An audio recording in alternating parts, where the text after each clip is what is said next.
Hi, folks.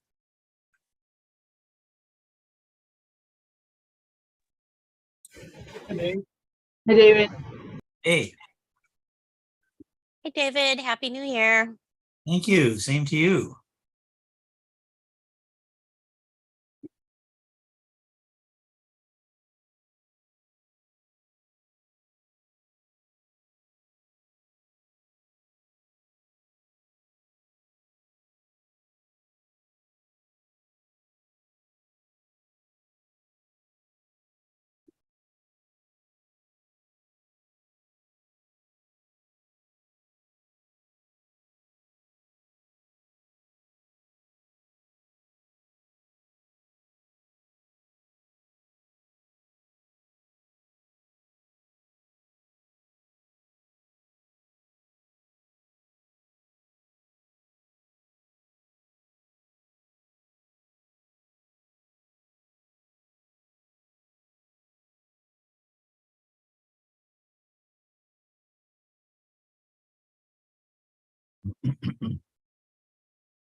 Happy 2023, David. Yeah, happy 2023.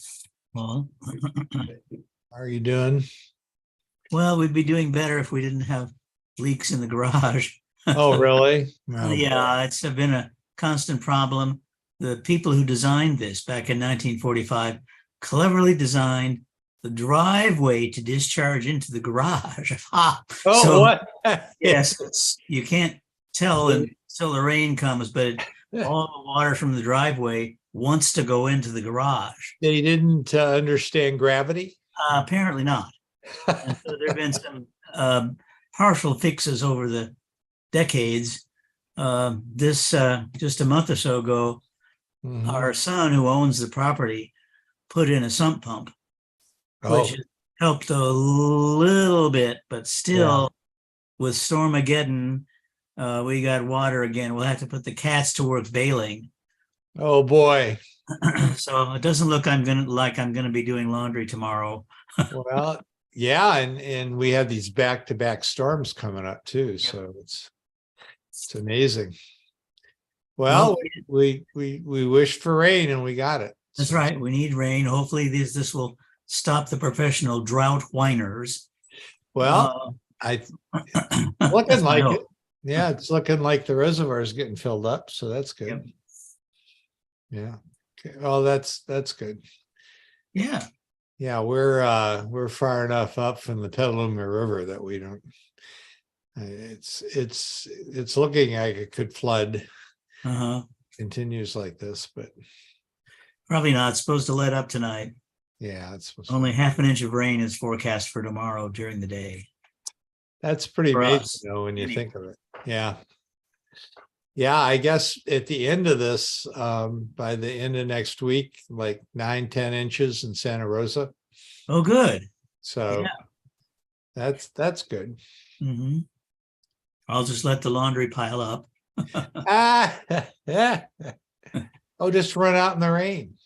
Yeah, hey, that's an idea, isn't it? Yeah. Naturally clean, you know. Probably needs further work, I think. Yeah, that's funny. Yeah, my sister called from Michigan. They were all concerned about that we were going to get flooded out. Said, no, I'm just running outside in the rain. We welcome the rain, you know. Yeah. A lot of people misread the stories from California and don't realize that Sonoma County occasionally shows up because in the mountains we'll get huge amounts. Right. But I tell people we're in the Santa Rosa Plain. Nah. Every time there's an earthquake in Southern California, they think it's here. So it's one of those things. Well, it looks like we're going to have a long commission meeting tonight. Well, one never knows. One hopes that the closed session will be relatively short. One doesn't know, and one cannot speak of such matters here. And the audit report is totally uncontroversial, and you're going to enjoy it. We have Yeah. increased our net position by $38 million in the past. $38 million? Increase in essentially net surplus. Yeah. Whoa. I've been following this. And with the reduction in expenses and the good citizens of Sonoma County keeping buying property and buying groceries, It's that adds tax up. benefit, huh? Yeah, Well, we don't want to look like we're too plush. that is a Let's go for the political next problem. measure. That is a Yeah. political problem that we're working on. Oh, good. We've been sequestering some funds in the savings accounts so that they are shown as committed to things we know we want to do, even though we have not appropriated funds in the budget for. Well, that's So, appropriate. I yep. mean, that's really appropriate. And Yeah. we have plush times, and then we have times that we have no money. So And then even plusher times. yeah, well, That's a good times roll. let the good times roll. All right. Hi, Ray. Hey, Ray. Ray, I got to answer you. I got some of those dates look good. I'll email you. Okay, I'll look forward to that. Thank you. Good. Hi, Barbara. Hey, Barbara. Hi there. Hi, Erica. Erica, hello. Yes. Coming on. Myrna, Yes. a bearer of good news as usual. I hope everyone has power tonight. Yes. Far so good. And there's some extra excess water in our garage. If anyone would like to stop by and get some of it. Okay. No thanks. I believe Commissioner Engbarth doesn't have power, so he's going to try to, if it hasn't been restored, he's going to call in. Yeah, he has a really tough location, Yeah. apparently.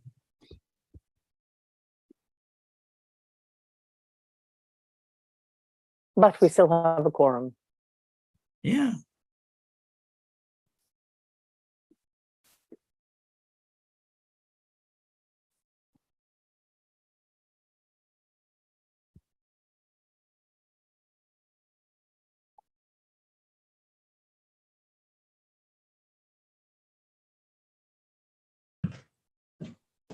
So we did close Guerneville early because they are without power. Mhm. So I hope the staff is okay. yeah, we sent them home a little early so that they could get home safely. That's great. Well, some people near Guerneville may have to be evacuated tomorrow. Yes.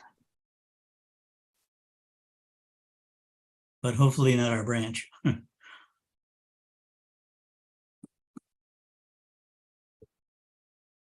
Hi, David.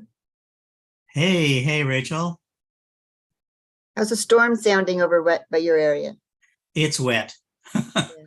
And we had some water in the garage Oh, again, even after a Yeah. sump pump was installed. So we're working on it, sort of.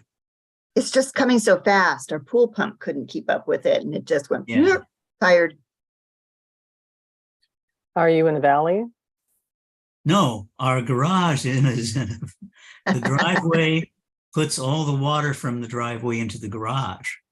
A clever Oh. design from 1945. Right. So we've been working on various unsatisfactory fixes, and I thought the sump pump would do it, but apparently not really.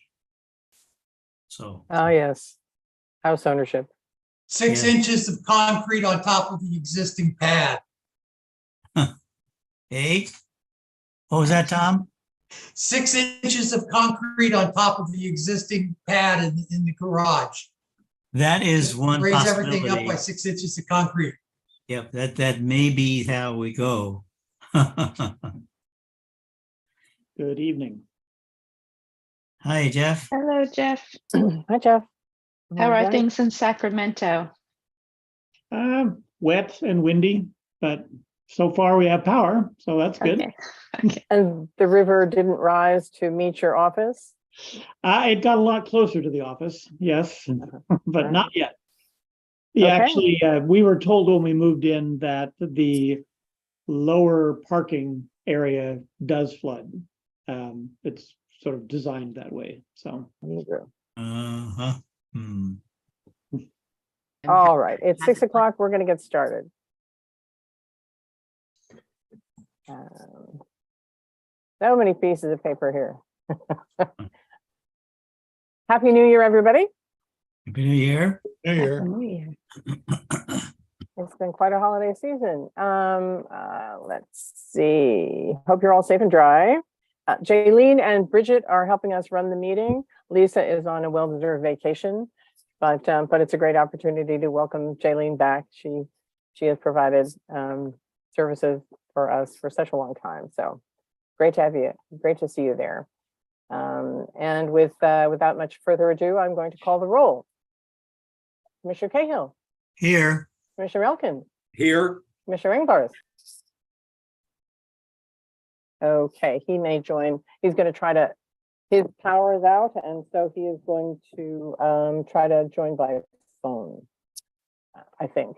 Commissioner Heavenridge, Here. Commissioner Hauser, Here. Commissioner Lagos, Here. Commissioner McKenzie, Here. Commissioner Parker. Here. All right. Pursuant to California Code Section 54953, all votes during this teleconference meeting will be taken by roll call. Do we have any public appearances, any public comments?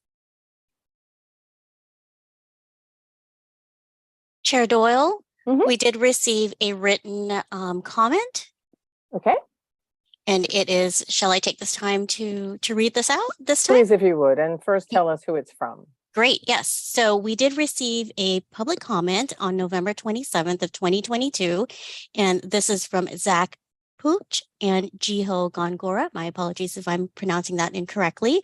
From the Casa Grande High School in Petaluma, Mr. Todd's Geography Class 6th period. And it is titled The Proposal for the Sonoma County Library Commission. Hello, we are the Gauchos at CGHS, and here at CASA, us students have been noticing a rapid increase in diversity. We think that because of these big changes in the community, we need more positive changes to help with new things we need to consider to come from the growth of diversity. An idea of Room E3 is to have a better language diversity in books and easier access to books. We think that there was an easier way of getting books, that if there was an easier way of getting books for people with language barriers or even people with none, it will improve the reading levels of people and help people with language gaps have a higher chance of going to the library and improving their literacy. It would be helpful if there is someone in the library who can translate for a non-English speaking student. Another alternative is to have a more user-friendly website to use that is available in many languages. Many businesses have been transferring most services to an app from websites for easier accessibility. We think this is an idea to consider for the city libraries. An app on our phones will allow for customization of someone's needs and to fit their unique preferences. We hope that these ideas can be thought of and improved from the ideas for the people. Hi, Fred, you're in. We've already started the meeting, so relax and enjoy. Hi, Deborah. Could you hear me? Yes, we can. So we're in the middle of public comment right now. Okay, Jaylene, go ahead. And that was all that was submitted. Okay, I don't see any and- other raised hands at this time. and that they are from a high school in the Petaluma area, is that correct? Yes, they are from the That's correct. Casa Grande High School in Petaluma. Paul, do you want to? Well, I Commissioner think, yeah, I am aware of this letter, and I think anytime we have interest in the library, no matter where it comes from, we need to respond. So I think that may be something that we could talk about, how the best response is. I've been as a little sidebar, I think we are growing enough that we need a Petaluma library on the east side of Petaluma, which is where Casa Grande is. And that may be something we could work on in response to this too, because they do. It's a another diverse population over on the east side.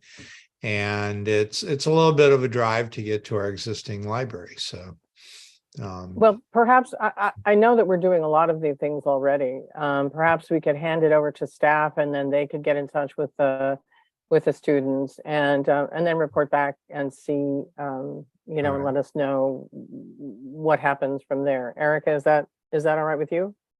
Yeah, so I can reach out to Paul and we'll, talk about it and the best way to respond to the students. Some of the proposal is more feasible than others. So, but we'll talk to Paul and we'll talk to the branch manager at Petaluma and see if we can come up with a nice response. That's a great idea. I really want to be part of this discussion. So thank you. It's terrific that they're so engaged. Yeah.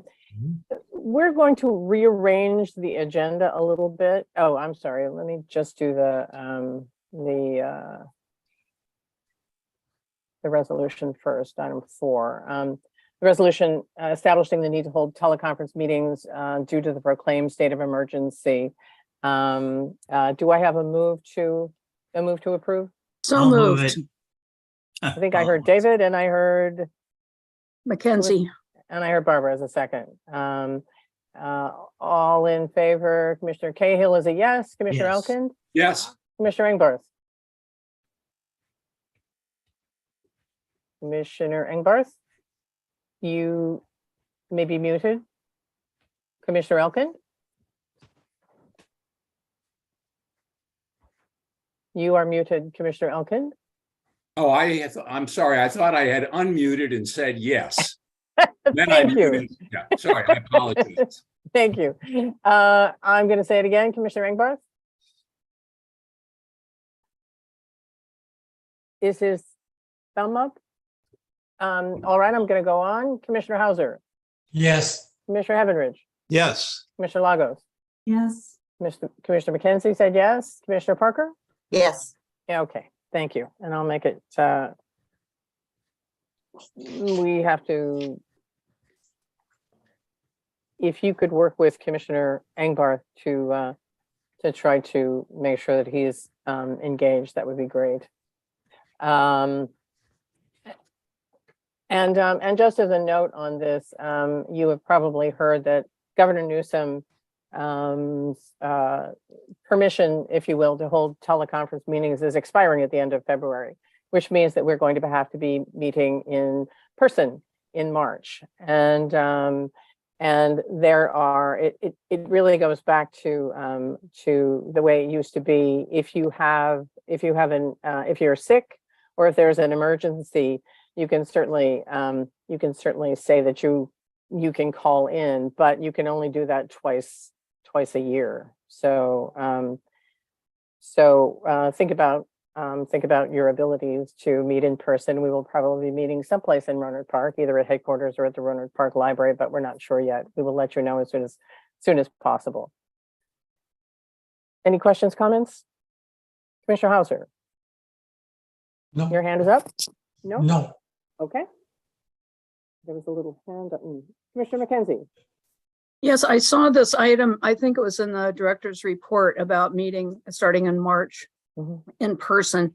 I just two questions. Our general counsel said last week he didn't expect last meeting. I believe he said he didn't expect any changes from the governor in this, and we did expect this to not be postponed any further. I just wanted to check on that. And then secondly, one of the other options for meeting was in Santa Rosa, I believe Central. I just wondered about an update from that. I obviously, for me, I love to meet in Rohnert Park, but I'm not sure it's the most central location for everyone. I know we're still looking for somebody from the county and from Cloverdale. They're farther away. So anyway, I'm not sure they've decided where we're going to meet yet. So Central is still a possibility. It's a possibility. Jeff, do you want to chime in? I've heard nothing at this point of an extension. I think it will, if an extension were to happen, it would probably be fairly late in the month, and it would be based on changes in the COVID situation. But I've not heard anything yet. But we'll let you know as soon as possible. Absolutely. and about the location of the meeting as well. We're mindful of everybody's concerns. So with that, we are going to move some things around. We are going to invite Chris Foley from the foundation to make her comments in the beginning of the meeting. So item 9 moves to 5.1, and then the Measure Y presentation, the Oversight Committee's presentation, it becomes 5.2. And then we're also going to bring forward the action item that is attached to the Measure Y Oversight Committee report. And then finally, we're going to bring the audit action forward for presentation and action just after the Measure Y. So we're going to have a cluster of things right at the beginning of the meeting. All right. So, Chris, would you like to come down and talk to us? Sure. Hello. Good evening, everyone. Hope you are safe and sound on this lovely evening. We need the rain, but maybe not in this delivery system. So I am grateful to be here. This is the last time I'll be reporting to the commission. It's been my pleasure to serve as acting president while Sarah has been out on maternity leave, but she's returned and she'll resume her duties. So thank you for letting me attend these meetings. It's been a delight. So tonight, there's no PowerPoint. This is just a really quick check-in with you all to let you know where we are with our calendar year-end appeal. You know, the foundation had made the offer to double all gifts made by December 31st up to $100,000. And so as of midnight, December 31st, there were still a few gifts trickling in, but we booked $149,000 from 217 donors. What was great is that earlier in our December meeting, we saw this momentum building and believed it would take us past the $100,000 mark. So we voted to match every gift up until December 31st. So our foundation at the meeting in January will be voting to gift the campaign at least $149,000 plus probably a little bit that's come in late. So we're really excited about this. We are happy that there were 217 donors, including 6 commissioners. Thank you so much. And our average gift has been $686. Now, this is important because the average for the gift in the past has been $96. So we have a similar number of donors as we have in the past year, but they're giving 600% more. So that's just remarkable. And we're attributing a lot of this to your help, to the foundation's offer to match, and also just the momentum for this project. So if you think about it and you go beyond just the numbers, we began our fundraising plan many, many months ago. And we did a development audit of ourselves. We wanted to establish our key performance indicators. And for a group like ours, you know, that means things like the rate of return on renewing donors and folks who have given within the last 12 to 13 months who give again. And what about donors who haven't given in the last 12 or 13 months? And what were our average gifts? So we've just gotten a lot of data because of this campaign, and it makes us just so much more efficient and effective. At the time, we learned that our rate was 40% for renewal and was going down very consistently. You could call it sinking. And so what a good or healthy organization is striving for is about an 80% renewal rate. So we have a lot of work to do in that area, and we're building momentum now to do that. The campaign turned so much of that around. We haven't completed the analysis yet for this past year, but I think we'll be much closer to that 80%, not 40%. And the number of lapsed donors will be significant, and Sarah will be reporting that out to you when she returns. The other good news is that over 4 dozen of the gifts were at the $500 level or above. And literally, this is just really fantastic for the foundation. We have the basis now to launch our first Major Gifts Circle program, and that will be a group that's steward, and we can add that to expanding our Major Gifts conversations with people. So, and more good stuff has come out of this campaign launch. So we think the analysis is what is driving this upturn. Well, the cause is to have a system-wide campaign that begins with Roseland. The ask that we've asked and fielded more ways to engage donors this fall, and you've heard it, you don't ask, you don't get. So we know many of you have been stewards of that asking, along with the foundation and other people who are very excited about this Roseland project and the system-wide campaign. So an example is 100% of our foundation board members have given, and practically the entire commission has given, and you didn't have to. So we're extremely, extremely grateful that the leadership that you have shown, and that really sets an example. And we can talk about that when we go out in the community and talk to other people. So what it brings us to is momentum into the fiscal year 2024. Sounds like forever in the future, but it's just around the corner. Because our goal that year is 1.1 million. We're well on our way to finalizing the plan that assures that we can deliver that.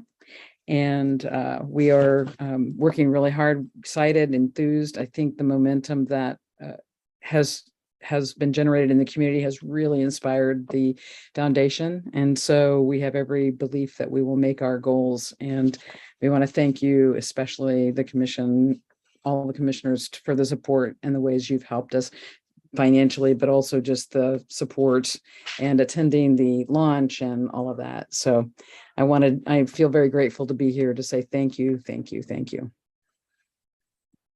Well, congratulations on the terrific campaign. Any commissioners want to make some remarks? Other than fabulous job and what a great beginning. What a great beginning. Commissioner Elkind. Yes, Chris, thanks so much for that great update. And I just wanted to thank you and the foundation for the super job you're doing. And in particular for having the foresight to extend the match. And looks like that led to about another 50% above and beyond your target. So just congratulations and thanks so much. We really, really appreciate it. Thank you. Thank you. Anybody else? We're speechless. It's just we're so impressed. So thanks very much.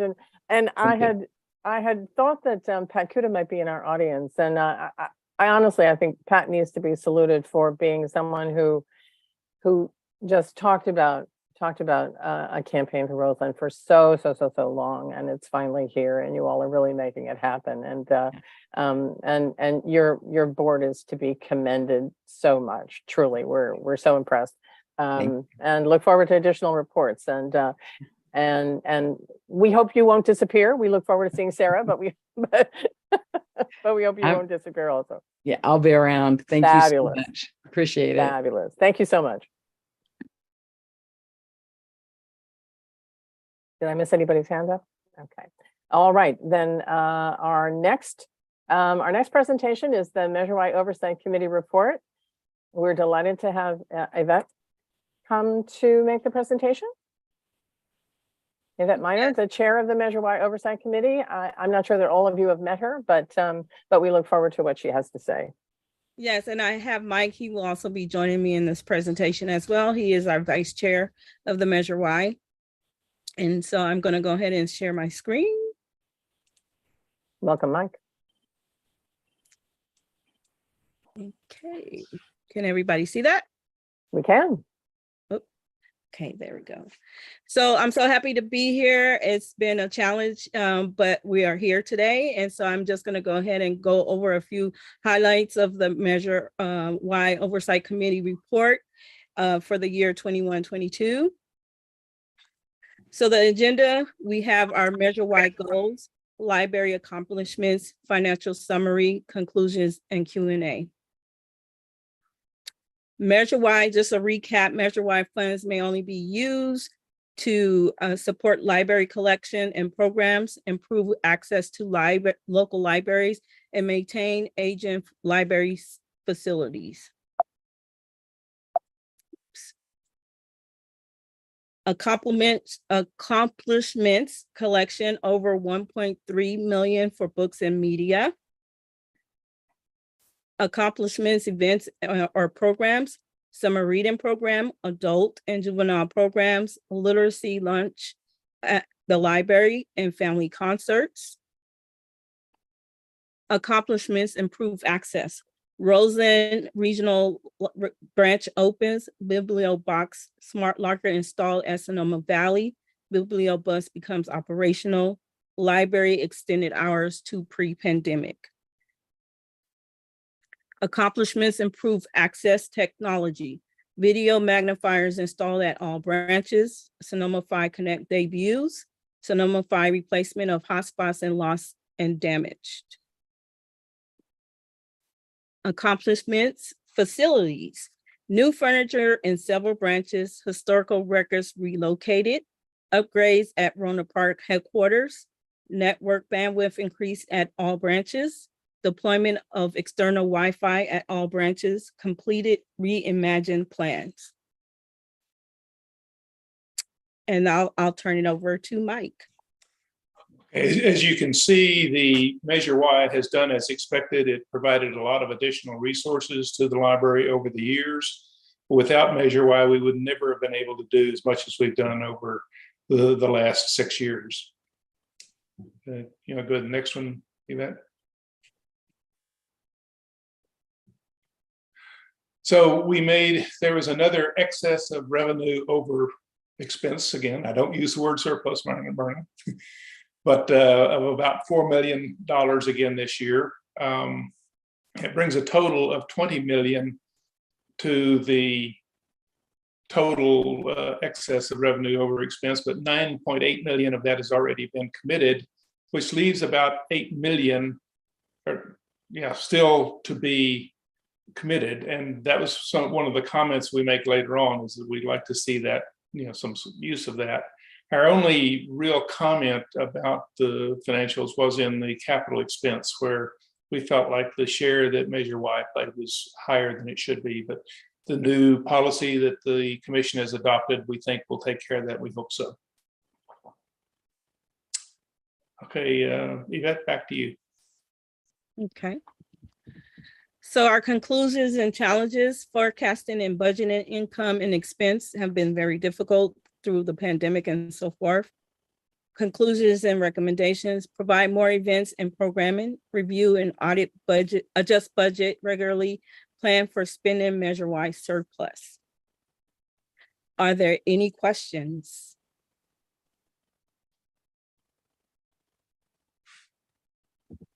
Yes, Andy, Commissioner Andy.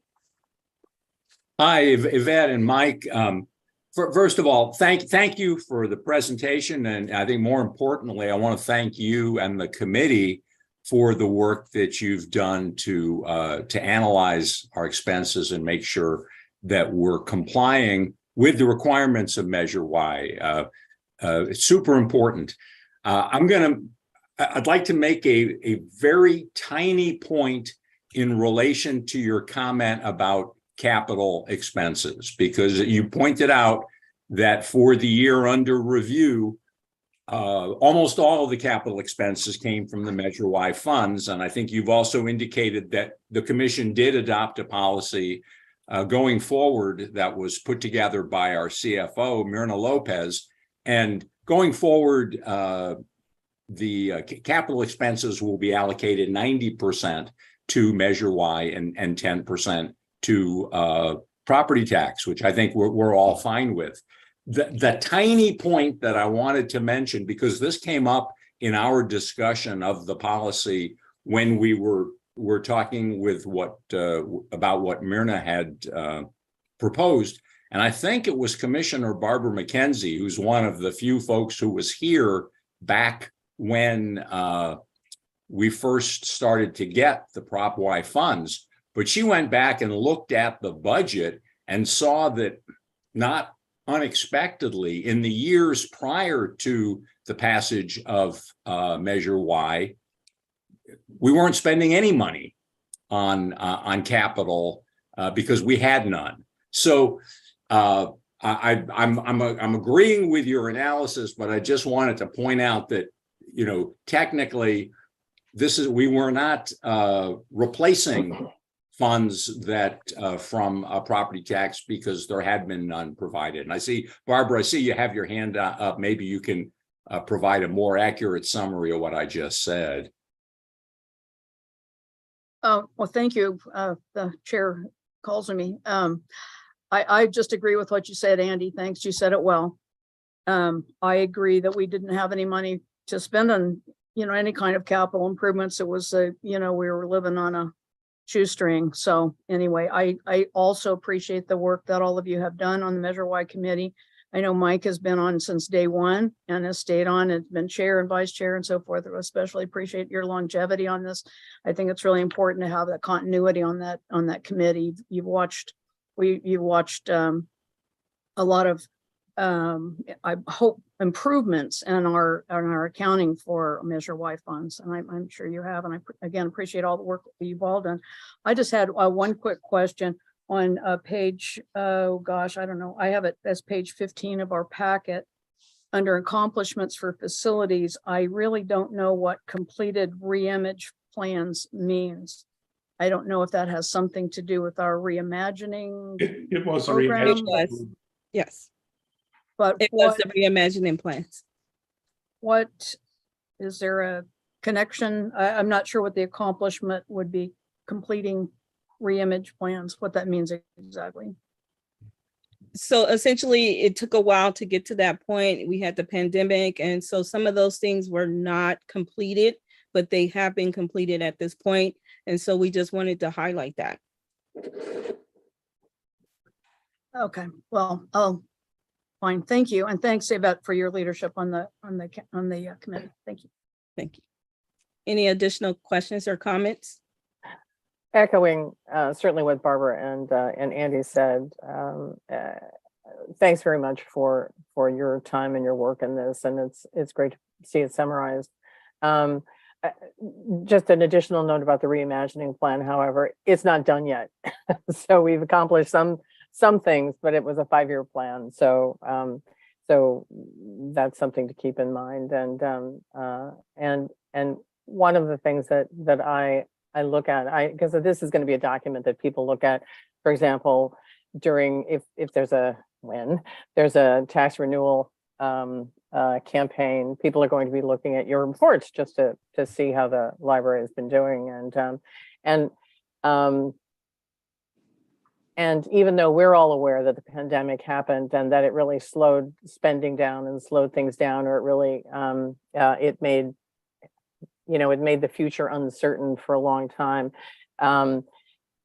It's not really reflected in the slides, and I'm sure it will be fine. It's just that I foresee, somebody looking at it 40 years from now and not remembering that there was a pandemic, just like nobody remembered that there was the flu in the 17, 18, 19, 20, and wondering why the library wasn't spending all that great money that they had. So just a personal comment, but we really do appreciate everything that you do, and the next one will be even smoother because we've got the policies and procedures. Hi, I just wanted to also commend the committee for the work that they've done. I think that they've done a really good job of completing the report and completing it so early. And I'm curious, since Deborah brings it up about the upcoming Measure Y, going back to the public and asking them to, re-up the measure or the tax fund, whether your committee could, within the limits of the law, start looking at ideas or people that might be helpful or interested in becoming involved in a campaign to get the measure reapproved by the taxpayers. I think that would be helpful, since you're tied into your community members, and those would be good leads.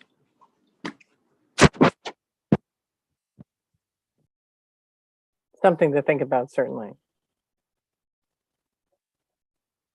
And thank you again. So now we're going to, if there are no other comments, we'll move to, as you recall, we're moving item 11.1, the move to accept the report up to this spot in the oh, I should ask if there are any public comments about this report. Barbara? Chair Doyle. Oh,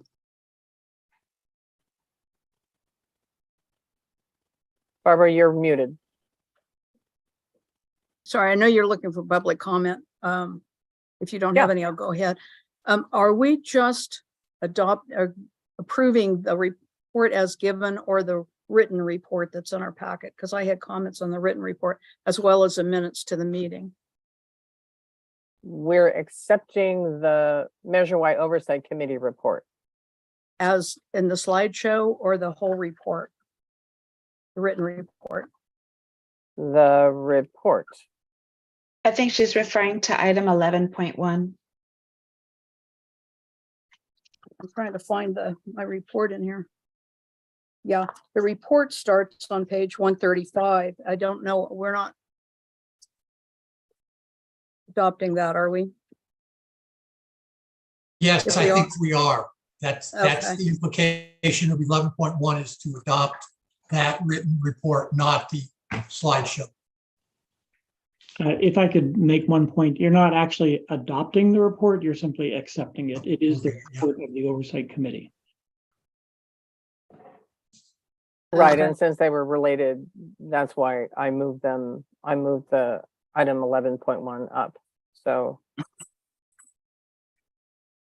this is a motion to accept the annual report. So do I have a motion to approve that? I'll move move that after Barbara gets to ask her question she has. Yeah, I I thought she was think that asking a question question. needs to be asked now before we accept it. So this Yeah, is I'll a question that second has to do with the report. I'm sorry. Yes, I'll That's what she second the said. motion. Okay. So then Barbara, ask your question. okay. I think that Mike Neely answered this, but on page 142, I found a little concerning that Measure Y, it says Measure Y accounted for 98% of all capital spending. The committee does not believe that conforms to the language of the intent. And I just feel a little uncomfortable if that's a pretty strong statement, as you were saying, Chair, about people reading this report in the future and seeing if we're in compliance. That's a kind of a real negative statement about our expenditure. So I don't know if that can be modified or. Well, I think that's what Commissioner Elkind and you, I assume that you and Commissioner Elkind were talking about that when you raised the objection earlier. Well, we were, but I was talking about the slideshow, and I had this comment separately because I thought we were going to discuss this separately. And I don't know. I mean, it is in writing, and it says the Measure Y accounted for this, 98% of the capital spending. The committee does not believe that conforms with the language of the intent, which is a very strong statement about us not conforming. And I find that a little bit concerning. So maybe if there's a softening in the opinion, maybe this report could be reflected in the statement. Well, I mean, the 88.8% is correct. That's just a factual thing. And Right. since the commission had adopted a policy of saying 90% going forward would be applied for Measure Y, it's even higher than what's projected for the future, or what's approved for the future. Well, I just personally am uncomfortable with accepting that language without any kind of additional maybe context for it. I'm not challenging the factual statement of it, but to me, it's a big negative that stands out. And if I was a member of the public and I read that. Well, it's an independent committee. Commissioner Cahill, do you have a related comment? Yeah, maybe this will muddy the waters further. I don't think that it's in order for us to amend this report. It's not our report, it's their report. So we either accept it as is, or possibly we could return it to the Oversight Committee with a request for amendments. But I prefer to just accept it. Another further fallback is that we could move to receive it, but we've already received it. Anyway, so that's my confused comment. Commissioner Hauser? You're muted. Commissioner Hauser, you are muted. Commissioner Hauser, you're muted. I'm sorry, I agree with David. I think it's an opinion and it's a factual statement. I don't think we should make a big mountain out of a molehill here. I'd like to just move ahead with the motion to accept and see what everybody says. Okay, and it's been Accept. seconded. Commissioner Engelbarth seconded it. Then I am going to take a vote. Commissioner Cahill? Yes. Commissioner Elkind? Yes, with Commissioner thanks. Engelbarth? Commissioner Engelbarth? Yes. Commissioner Hauser? Yes. Commissioner Heavenridge? Yes. Commissioner Lagos? Yes. Commissioner McKenzie? Yes. Commissioner Parker? Yes. And I will make it unanimous. All right, then we have accepted it. We can try to develop a response if we want to, but at this point, let us move on. And we do appreciate your work, Yvette and Mike. It's terrific. We know that this is a lot of work. We look forward to working with you again.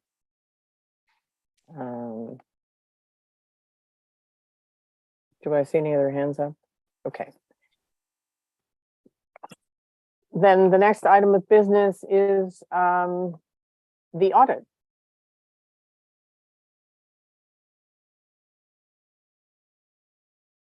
Thank you.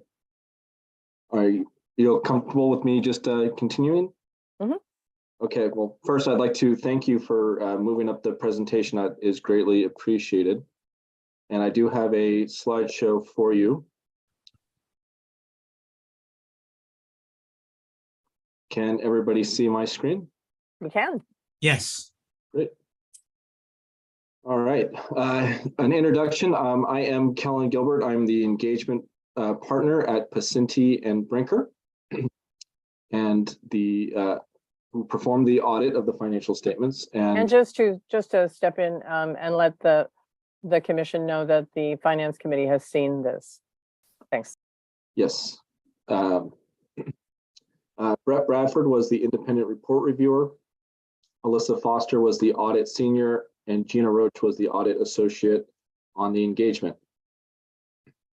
And I always like to start with this slide just because it's always good to remind the commission and anybody in the public who's watching this really what the relative roles and responsibilities are for a financial statement audit.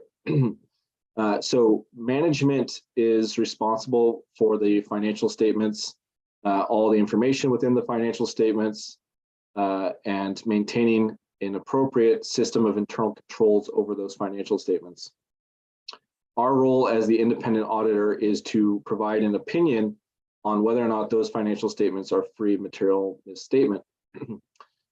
We do that by performing an audit, by evaluating internal controls over the financial statements, using a risk-based approach to determine an appropriate level of tests of year-end balance, analytical procedures, walkthroughs of accounting processes, and other audit techniques.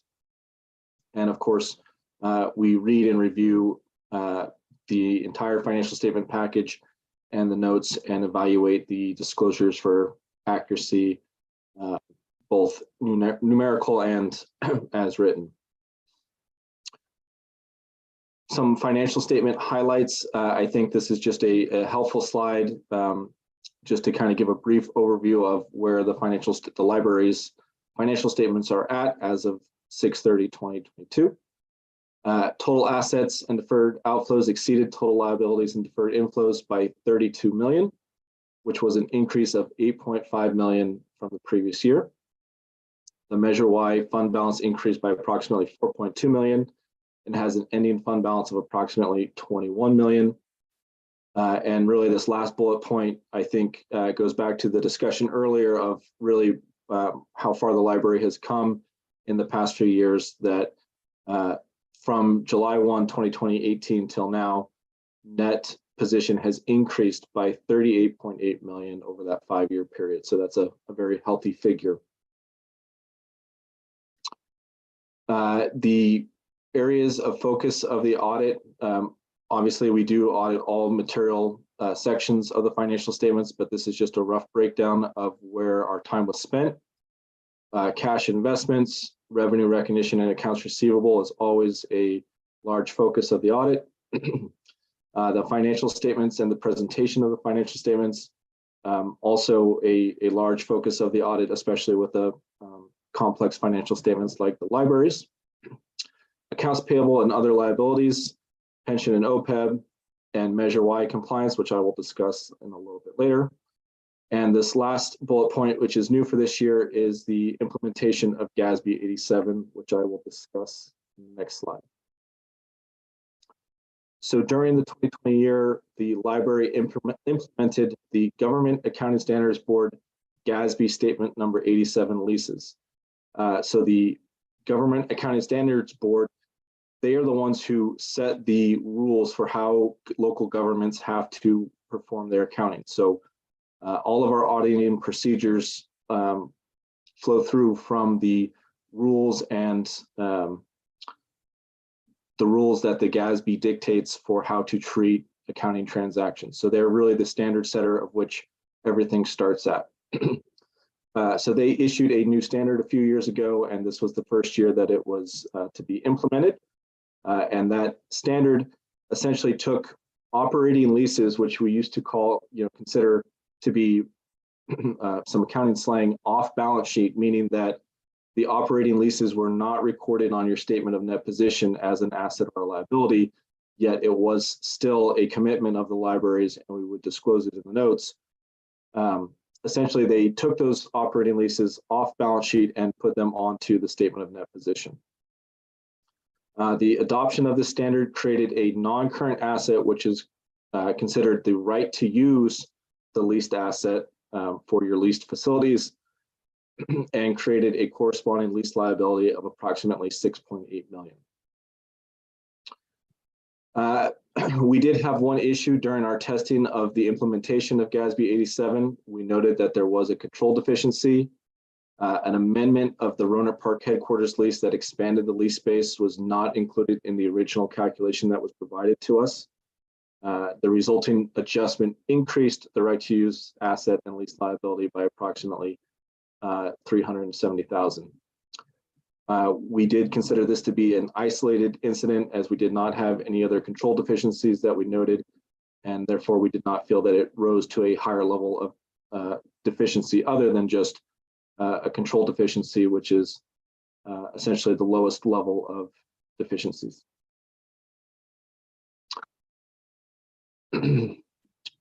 Excuse me, the repeat of that, it also increased the right to use of the lease asset and the lease liability by 370, which I believe was on the last slide. We recommend that management work closely with the ACTTC, which is the county's accounting team, who prepared the financial statements and your underlying accounting records during future implementations of GASB statements. And we recommend that management closely reviews all calculations related to future GASB implementations. It's not uncommon for there to be small errors or issues when you're implementing a new standard. It can be complicated, and it can be just challenging given the uniqueness of a new standard. So I really recommend that management works with the county to make sure that they're including all aspects of these new standards or implementations, just to make sure that all the aspects get caught in those calculations. There aren't any imminent new standards that I'm aware of that will have this level of an effect on the library, yet it's still important that I make this recommendation to the commission. For Measure Y compliance, we audit the expenditures charged to the Measure Y fund to make sure that they are in compliance with the official Measure Y ballot and the Maintenance, Restoration, and Enhancement Act as approved by this commission. We do not evaluate the effectiveness or the accomplishments of the programs funded by Measure Y. So just to reiterate, we're simply looking at whether or not the expenditures are allowable in our opinion, based on that measure, not providing any sort of opinion on how those resources should be used or the level of use of those resources. Just simply black and white, are they allowable in our opinion based on that ballot measure? Really what we're looking for again is compliance. We're looking for allowability, classification, and cutoff to make sure that the expenses are in the correct period, that they're classified in the correct expense or expenditure bucket, and that again, they're allowable according to the plan. And again, I list out all the things that we believe are allowable: costs maintaining existing libraries, service, improving services, upgrading library facilities, and supporting the library programs or improving access to libraries. So in conclusion, we have issued a unqualified opinion, meaning that we believe the financial statements are free of material misstatement. And we had no reportable instances of non-compliance or material weaknesses in internal controls. We did not identify any of those. Lastly, these are just other required communications that I'm, as a profession, we're required to communicate to those deemed charged with governance, which is this commission. We did not encounter any fraud, illegal acts, or any significant or unusual transactions that there may not be a basis of how to interpret those. We did not encounter any issues of that type. And with that, if there are any questions, I'm happy to answer them, whether they're on the financial statements themselves or the presentation. Thanks very much, and thanks for getting it done so quickly. We're delighted. We're delighted to have it in front of us. We really appreciate that. Are there any questions or comments from the commission? And I'd just like to thank Andy Elkind and Myrna for helping turn around the comments and getting the last pieces of the financial statements together so quickly so that we were able to issue timely. Thank you.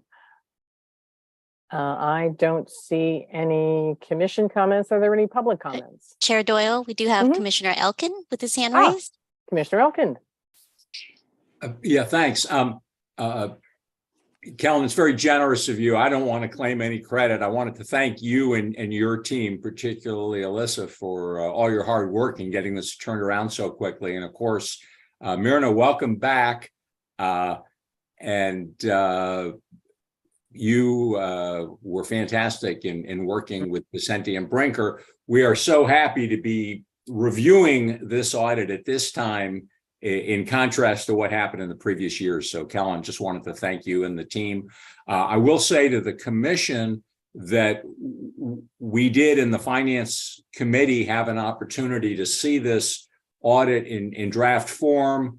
And in fact, Myrna and I and Erica had met earlier with Kellen and Alyssa to kind of go over some questions in detail. So I'm really delighted with the quality of the work and also with the outcome. So just thanks so much.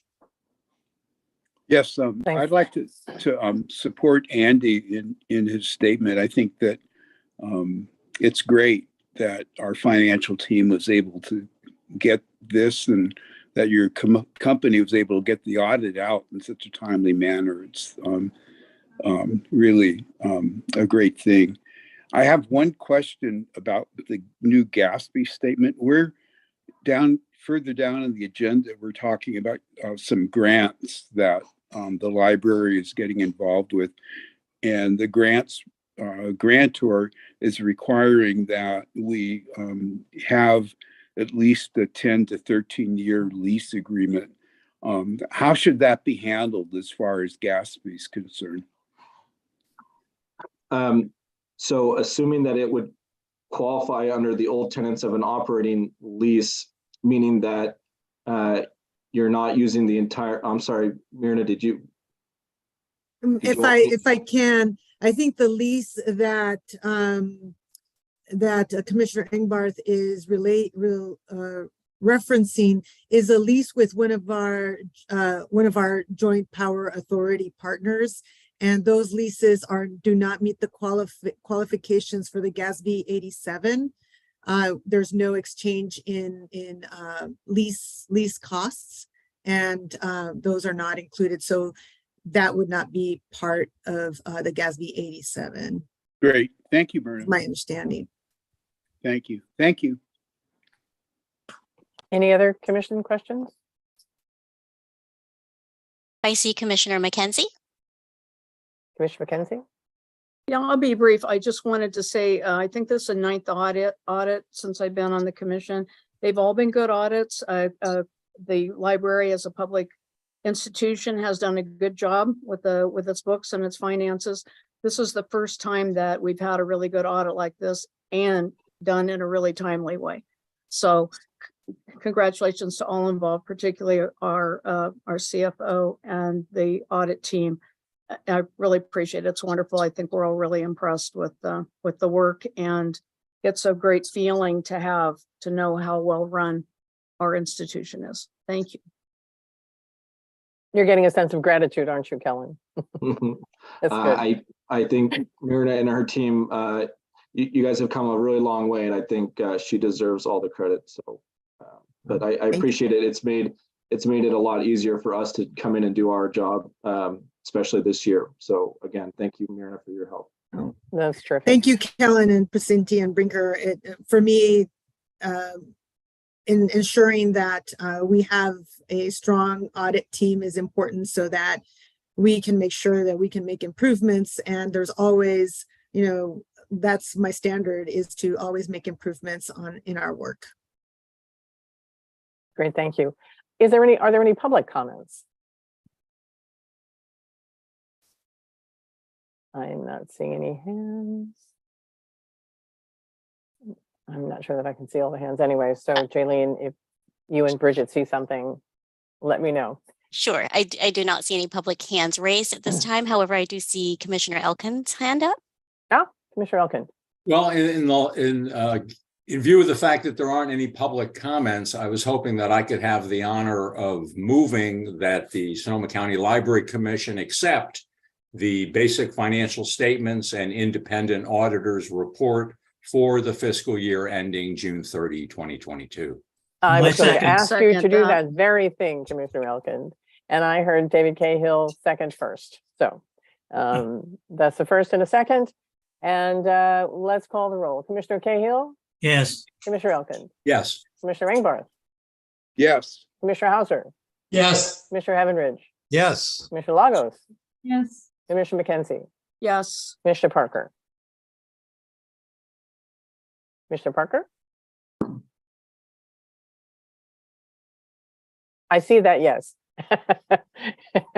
And I'll make it unanimous. That's great. And I'm afraid I have to go back to the previous item. I neglected to ask for public comment about the Measure Y Oversight Committee report and vote. Is there any public comment?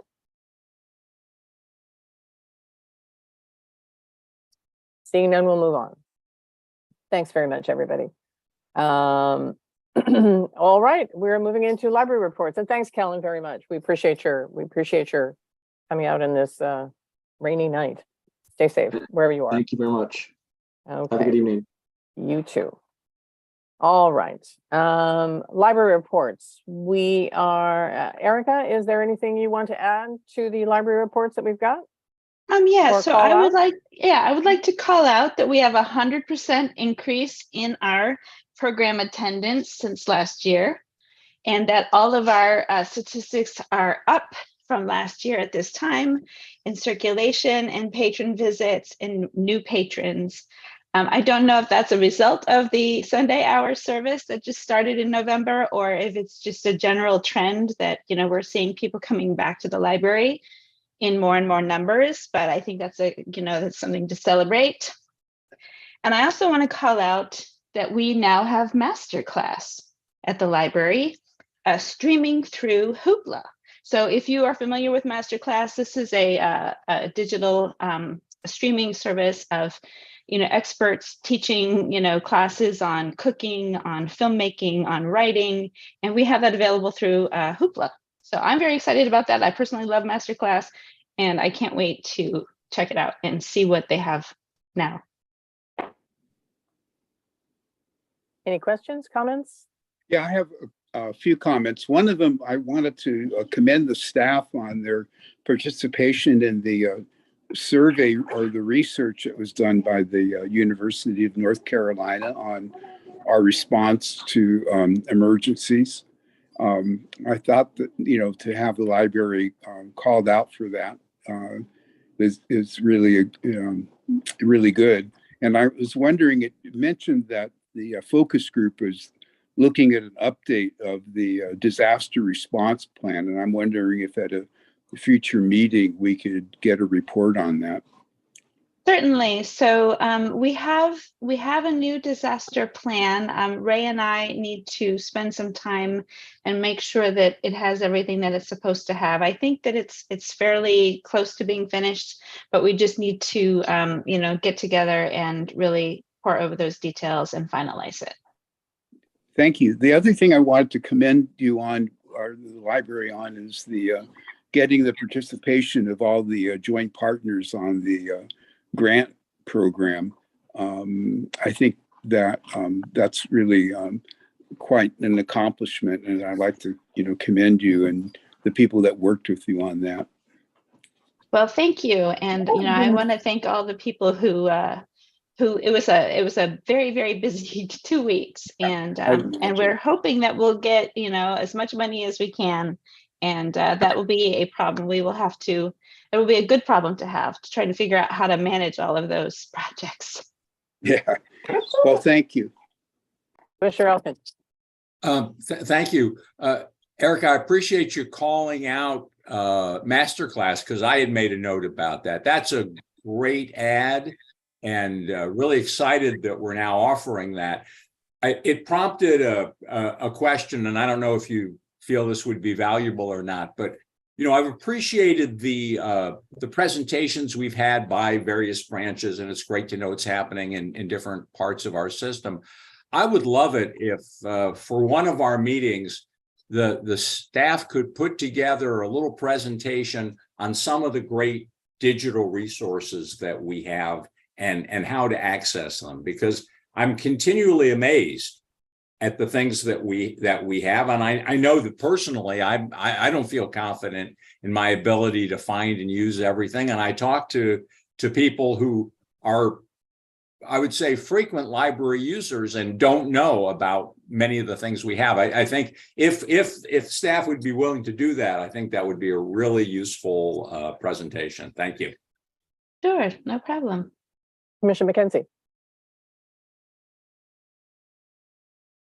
I actually took my hand down, but I'll just say that I also wanted to ask about the disaster plan. So I was appreciating the update on that. And in terms of our patron encounters, we have real good door counters on every library, right? And so as soon as the door is open, is that a patron visit? The front door? The front door. Yeah.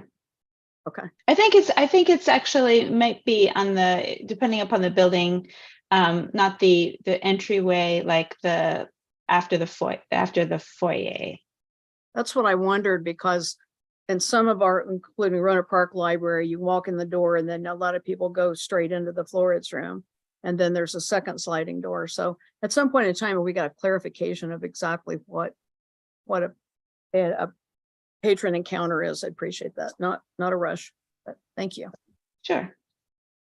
I've got just a question, and it certainly doesn't have to be next time, but the numbers are so great, and especially because the numbers are increasing, I really like that. But it would be nice to take a look back pre-pandemic years to see how the figures, how the figures compare now. And part of it could be budget, part of it could be people are using e-resources much more these days than they are. But it would be nice to have sort of a before and after picture at some point. Okay. All right. Let's see. We don't really need to ask for public comment on the library reports. Myrna, do you want to walk us through the financial report for November? Sure. So, in regards to I did have my report to you all, but year-to-date revenues and expenditures, expenditures are greater than revenues, given where we are in the year, and this is in our normal revenue cycle. That property tax comes in December, and the sales tax receipts are a couple of months behind. So for the month of December, you will see the posting of property tax, which I can tell you now that the December installments came in over $13 million, which is more than 50% of our target. And you will also see a bump in holiday spending and the peak of visitors in the fall here in Sonoma County, and that benefits the library for sales tax. Also, property tax revenue, like I said, is only at 0.6% in November, and sales tax is at 27% of our target. Under expenditures, the expenditures are at 29% of our target at $14.4 million. And there is some savings in salary and benefits, as well as our capital expenditures. That's what's driving savings at this time. We also see that there has been an increase, though, in some accounts, and that's the Sunday hours started in November. So you started to see an increase in salary and savings because of that, and also in terms of services and supplies. The accounts, in November, we're at about 41% of the budget, or of the calendar, the fiscal year, I'm sorry. And so there are some accounts that are a little over that, and I have explained that in the past. This is the case of rents and leases that we make a month payment 1 month in advance. Books and media and subscriptions expenditures increased in November. And also you will see in your report of $50,000 or more, PG&E came in a total of $114,000 due to a combination of 2 months of September and October. PG&E did notify us that there were delays in billing, and that the bill in November included 2 months. Under capital, as I mentioned, this is driving savings in or a lower rate of expenditure. And but there has been some increases. We did receive a Ford Ranger truck finally, due to the supply chain. This was scheduled for last fiscal year, and we finally received it in this fiscal year. There's been new landscaping at the Guerneville branch, and work has been performed at the Healbird branch.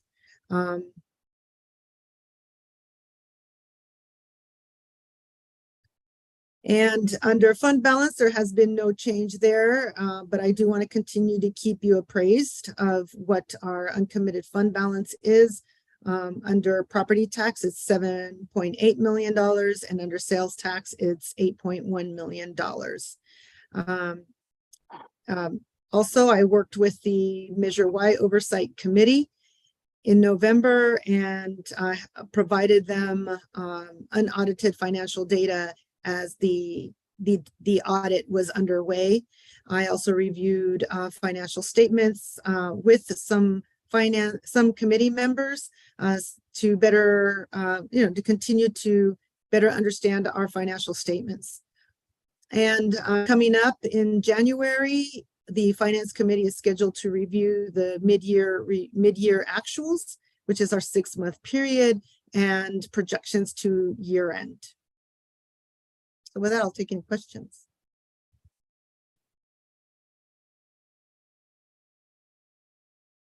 I don't see any. Thank you so much for that comprehensive report. We like to see it in paper, but we like to hear it from you also. My pleasure. Is there any public comment on the library reports?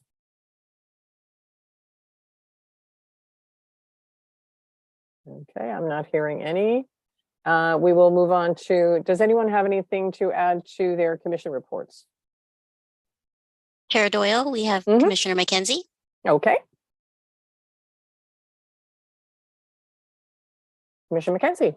Yeah, trying to unmute here. We went from Finance Committee report and we kind of skipped over the other two, the historic records and Measure Y. I had a comment on the Measure Y minutes, a little, my first comment is that it talks about the commissioners present, and these are not commissioners that are present at the meeting. These are committee members.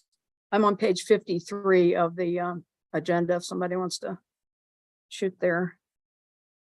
Oh, well, we hadn't gotten there yet. We hadn't gotten there yet. Oh, because I thought you were asking for report. Okay. Do you want me to wait? First I just pause, and if there's, I'm not sure that anybody has additions to their commissioner reports. Do I see any other raised hands? Okay, then we will move to the committee and liaison reports. And the first one is finance. So can you hold on, Barbara? Oh yeah, sorry. I thought that we were talking about that when Myrna spoke. It's my apologies. Sorry. Okay. Andy, do you have anything to add to the Finance Committee report? Between Myrna's recent recap of the November financials and Kellen's review of the audit, those were the subjects of the Finance Committee. So I have nothing to add except that I would like to thank you and Commissioners Barbara McKenzie and David Cahill for just your continued diligence and great work on the Finance Committee. So grateful to you all. Thank you. Thanks so much. Now, Barbara, Commissioner McKenzie.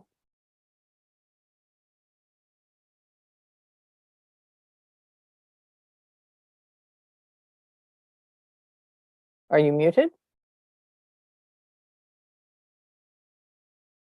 Sorry. Back to page 53, the minutes to the Measure Y Committee, Oversight Committee.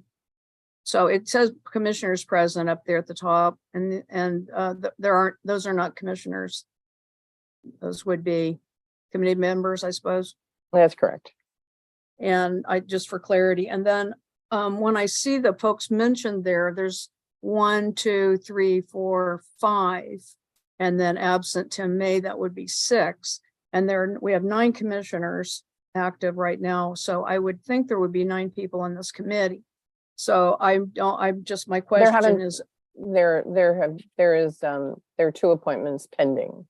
So 2 people are absent, and then a commissioner needs to make an appointment. And so. Well, I was just questioning, whether this committee is full. That's what I want to know. No, and then it's not yet. Okay, and then on the back, on the second page 54, it mentions, again, I was just kind of counting heads, but it mentions that Janice Brokaw and Tim May were both absent there. And the minutes show that Janice Brokaw was in attendance on the first page. So my primary concern was whether this committee was fully staffed, but I don't know. This needs to be clarified whether Janice was or was not there. And then again, corrected that these are not commissioners at the meeting. I will take that up with Lisa when she comes home. Thank you for your notes. Yeah, so we do expect to have a full 9 members on there by the next time it meets, I suppose. We should, but different things take people away from meetings. So we will hope to have all the appointments done.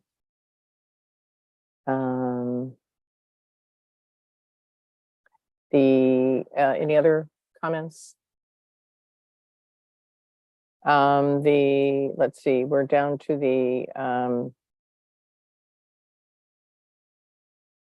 just the Director of Recruiting Ad Hoc Task Force. We're going to be meeting in closed session this evening. So that brings us down to Library Advisory Board appointments. Commissioner McKenzie?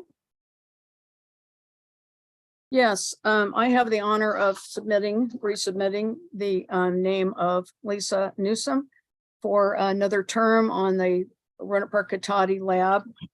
Lisa is a psychologist by training. She is, you could only characterize her as a total library lover. And she has been on the lab for I believe 2 prior terms, and she served as chair for a length of time. She was especially active as a chair. We did a lot of tabling from Cotati Kids Day and several Roanoke Park farmers markets. So she puts a lot of energy, has put a lot of energy into the lab in the past, and I'm really pleased that she will continue on. I think it's great to have new faces and also continuity on our committees and our lab. So anyway, I submit her name for reappointment. Any other comments? Let me add Rachel? that when she's been part of our lab meetings, when our current president of the lab has been either called away or ill, she's just stepped in with great energy and competence. And I think Lisa's a really important member of our community. Perfect. I'm going to assume that Barbara, you're going to move, and Rachel, you're going to second? Yes. All right. Do I have any public comment before the vote? Okay. Seeing none, I will take the vote. Commissioner Cahill. Yes. Commissioner Elkind. Yes. Commissioner Ingbarth. Yes. Commissioner Hauser. Yes. Commissioner Heavenridge. Yes. Commissioner Lagos. Yes. Commissioner McKenzie. I moved. And So yes. Commissioner Parker. Yes. And I will make it unanimous. It's terrific that we continue to attract such good candidates. All right, then we don't have any other additional matters to do with library advisory boards of the Foundation of the Friends. So we will move to the consent calendar. Item number 10, these matters include routine financial and administrative actions that may be approved by a consensus. Any commission member or member of the public may request that an item be removed from the calendar and have it placed with the action items. The commission will approve the minutes of the prior meetings in summary format. So do I have any objections to things that are on the consent calendar? Yeah, I'd like to have the Sebastopol lease moved to the action calendar. Okay. Anything else? Then do I have a motion? I'll move the approval of the minutes. Thanks, David. Do I have a second? I'll second it. Thank you. All Not the right. minutes. I'm sorry? Oh, it's not the minutes. You're moving Yeah, but the approval only of the item, consent Barbara, quit calendar. quibbling. The only item on the consent calendar is the approval of certain minutes. Thank you. No, and the telephone system renewal and upgrade on the side letter agreement. My screen is defective. I It's withdraw on the my next page. criticisms. It's on the next page. We can't see yet. Yes. I'm sorry, Deborah, I also didn't see those items. I would like to have some discussion around the telephone system renewal, so I would remove that, please. All right. And I would also have some discussion on the side letter agreement. I don't mean Okay, so difficult. it's back to the minutes. I right. like Dave's motion to simply approve the minutes and move the others to discussion. I continue to second it. Okay. Any public Chair- comments? Chair Doyle, Yes. may I confirm that was moved by Commissioner Cahill and seconded by Commissioner Engbarth? Yes. Yes. Thank you. Sorry about that, Jaylene. Any public comment? Okay, we'll vote on the minutes. Well, the consent calendar that contains the minutes. Commissioner Cahill, Yes, Commissioner Elkind, Yes. Commissioner Engbarth, Yes. Commissioner Heavenridge. Commissioner Heavenridge? Sorry, I couldn't no find worries. my unmute button. Sorry. Yes. Commissioner Hauser, Yes. Commissioner Lagos, Yes. Commissioner McKenzie, Yes. Commissioner Parker. Yes. All right, I'll make it unanimous. So then we will take them in order. The Sebastopol Regional Library branch lease extension.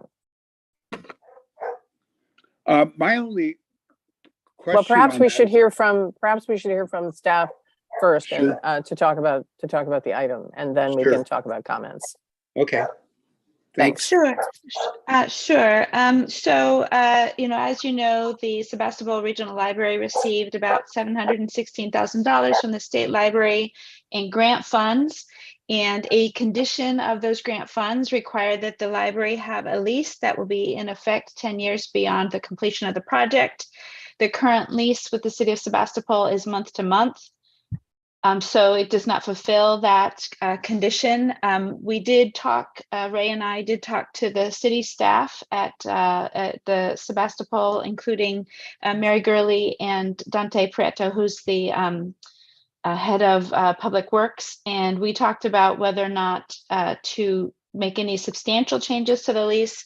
And they believe that, they have 3 new city council members and a new city manager, and they wanted to, let them, give them some time to organize themselves. And, this is really just a temporary measure.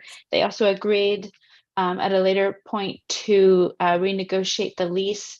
But in order to get that grant funds flowing, we need to have this lease agreed upon. So Yeah. Commissioner Engbarth, do you have comments? Yes, a few. One is not specifically about the lease itself, because I think that it's great that we're proceeding with this and that we'll have the funds to work on improving the library. And But let's the remember that is the item that we're talking about. So Right, I am. don't go too But- far but- afield. No, I won't. But the lease agreement is what I'm troubled about. That the commission itself had a committee that worked on developing a standardized set of guidelines for lease agreements.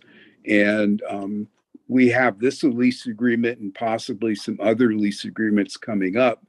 And I'm not sure how much the guidelines were referred to or used in this document, but I would hope in the future that we do something as a commission to work on implementing those guidelines, because I feel the committee did a good job on developing a good working set of guidelines, and the commission did approve them. And I think that they need to be respected for the fact that they're there. That's my main concern about this. And I understand the turnover in the library and in the city council, but this is a contract for 13 years. And I don't see, at least the documents I have to date, a signed copy of the lease agreement from the city of Sebastopol. And I'm wondering whether we're just signing this in blank and sending it back, or whether there's been any discussion about this up to the city council, and if we're going to see a signed document before we execute it. So when I talked to the city, they are taking it to city council January 20th. And I did tell them that normally, they would sign it and then we would sign it. And they said, no, you sign it and then we sign it, which is why we included the language in the draft motion that you authorize the library director to sign it in substantially the form presented to the commission with non-substantive changes. And so that's why we added that language. If they do make any changes beyond, typos or other minor revisions, then we would have to go through our general counsel and redo this. Well, I wonder if Jeff's on the line, how he feels about this process, and if he would, if he has any questions or concerns about it from a legal point of view. I did review the lease. It is, it's not in the form that we had worked on as a template.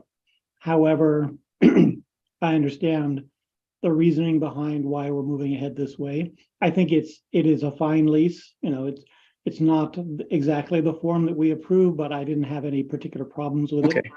And the language that Erica referenced was my language on approval. Okay, that's good. So you would approve it to form? Yes. Okay, great. Thank you. I agree with Jeff. It's not perfect, but let's get the money and put some pressure on them. And Fred, we're going to expect you to bend some arms. Thank you. And also, I would say, as someone who was on the leases committee, if we have an opportunity to get some grants and it requires modifying the template of the leases, I don't think that would be a major obstacle. I think that the committee can remake, or I can appoint a new committee and we can talk about what needs to, because we are going to hope for additional grants and additional funding in the future. And so one hopes that a template will not block us from doing so. And let me just say that we did send the template to Petaluma and Santa Rosa and Healdsburg. So they have the template that you all worked on, and I hope to hear from them soon. Okay, those are the only questions I had. So I would go ahead and move that we accept the lease as described at the meeting today. Super. Do I have a second? Second. Okay, that was David. Yes. All right. Any public comment?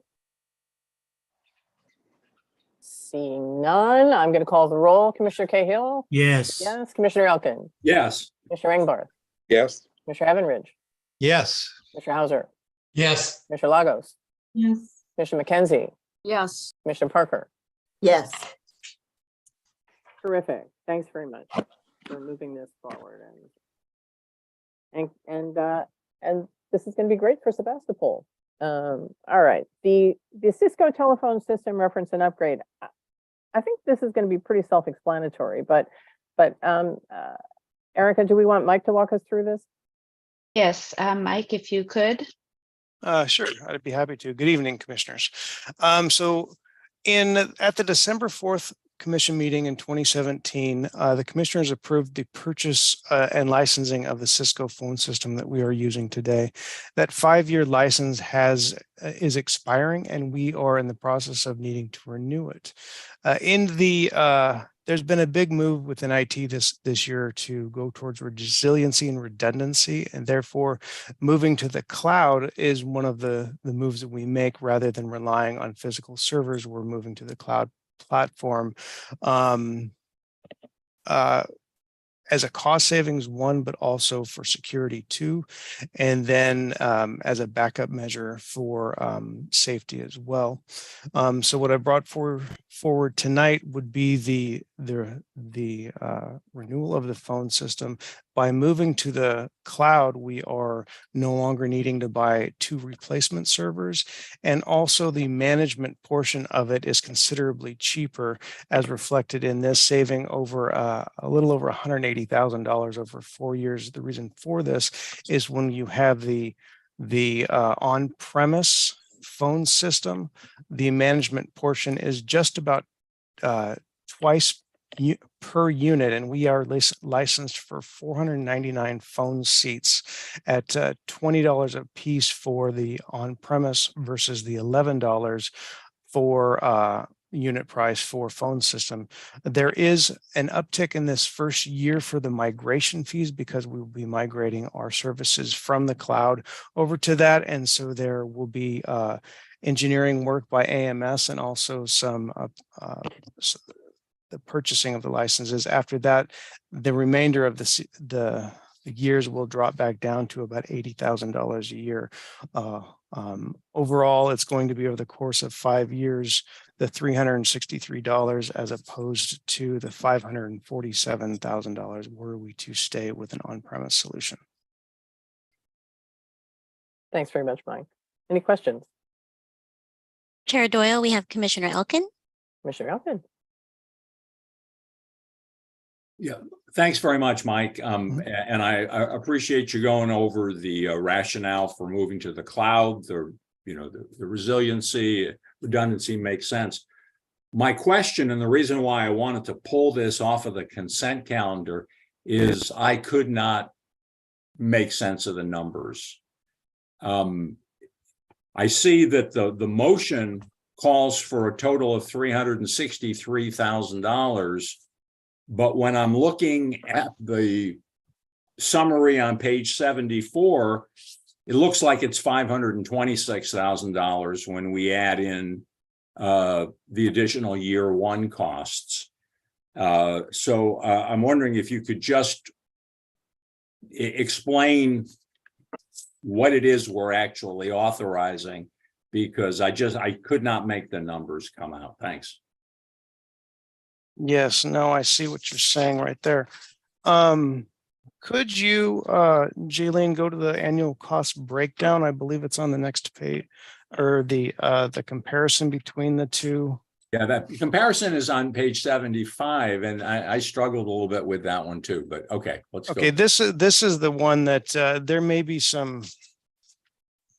I'm not sure how there would be errors in that one, but in this one, it's breaking it down between, and I'm sorry, I'm pointing at the screen as I'm talking, so I am paying attention to you all, but I'm using my pointer. So on the left-hand side, we have the on-premise being buying the service and having the price. And so this is for the full 5-year term. And so what we do is we have the 5-year term, and then we pay it on an annual basis. So with the highlighted area here is the infrastructure would be the servers. We don't need in either case, we have the pre-existing phones, the subscription fees. The big charge would be the $375,000 for the managed services over the course of 5 years, for a total of $468,000 for the phone system alone. There is an additional pickup. We will be upgrading our single wire system. And what that is we have the IP clock speakers, which we can make code calls and announcements over the system. And so we're upgrading that in either case to a system that will allow for cloud-based management over the between those. And so there is the subscription and the one-time cost for $79,000 total, for a total of $547,000 there. Well, I'm sorry, Mike, I'm going to interrupt you because it's not actually a total of 547,000, right? It's 547,000 plus 49,000 plus 97,000. No. The bottom numbers from the other two columns need to be included in the total cost figure, do they not? Or are you saying they're already in there? My understanding that they were already in there in my preparation for this tonight's, and now I am at this point in the game a little confused myself. Because I see the 44,000, you know, as a one-time migration cost in both models, right? In the on-prem and the cloud calling. But I don't see either the 5,000 or the 49,000 or the 97,000 included there. And similarly, on the right-hand side in the cloud calling model, I don't see the 95,000 or 88,000. So it's just unclear to me what the actual total is that you're asking for and how that compares to the actual total that we would be paying. I'm totally on board with the fact that we need to do something, and doing the cloud model seems best. I just don't feel comfortable with.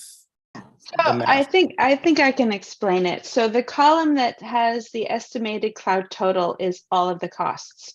Mike has separated out from that one-time costs, which is that second column, and then the estimated cloud ARC column. So those two columns, I believe these numbers are accounted for in the first column that's estimated cloud total. Yeah. So you don't need to add the 95 and the 88. They're already included in the 363,000. You know, I'm not sure, Eric, and I'll tell you why. Because there's a long proposal that follows this. And so if I'm sorry, Jaylene, could you go back to the previous page, please? Yeah. So I'm going to assume for the moment that it makes sense to go with the cloud-based model and that is, you know, less than the on-premise. But here's what I wanted to point out. This first line item where it says subscription, and we see an annual cost of $38,000. That is detailed later on in the proposal on pages 81 through 83 in our packet. The second item, which is $7,000 a year, is detailed in our packet on pages 116, 117, and 118. The third item, the managed services at $41,000 a year, is detailed in our packet on pages 111 to 112. The fourth item, the one-time migration cost, is detailed on pages 121 to 122. And the final item, the one-time single wire migration cost, is detailed on pages 125 to 126. I just came away with the strong impression that these were all additional costs. And when I added up 1 year at 180,000 and 4 years at 86,000, I got 526,000. So sorry for my confusion, but I don't feel comfortable that 363 is what we're actually signing up for. I'm wondering whether we could reconsider this at the next meeting and get the responses from Mike and from the company about the answers to your question, Andy, if that's a possibility, if we could. It's certainly fine with me. I know that this is supposed to take effect pretty quickly and that we're going to need to authorize it. So I'm not trying to put you on the spot if you guys need to take a little time to review it, but I just didn't feel comfortable that we were authorizing what you're actually going to be required to pay. And are there other questions? That's before we decide to put this off. Are there other questions that people have? Well, I'll make a motion that we can reconsider this matter at the next commission meeting.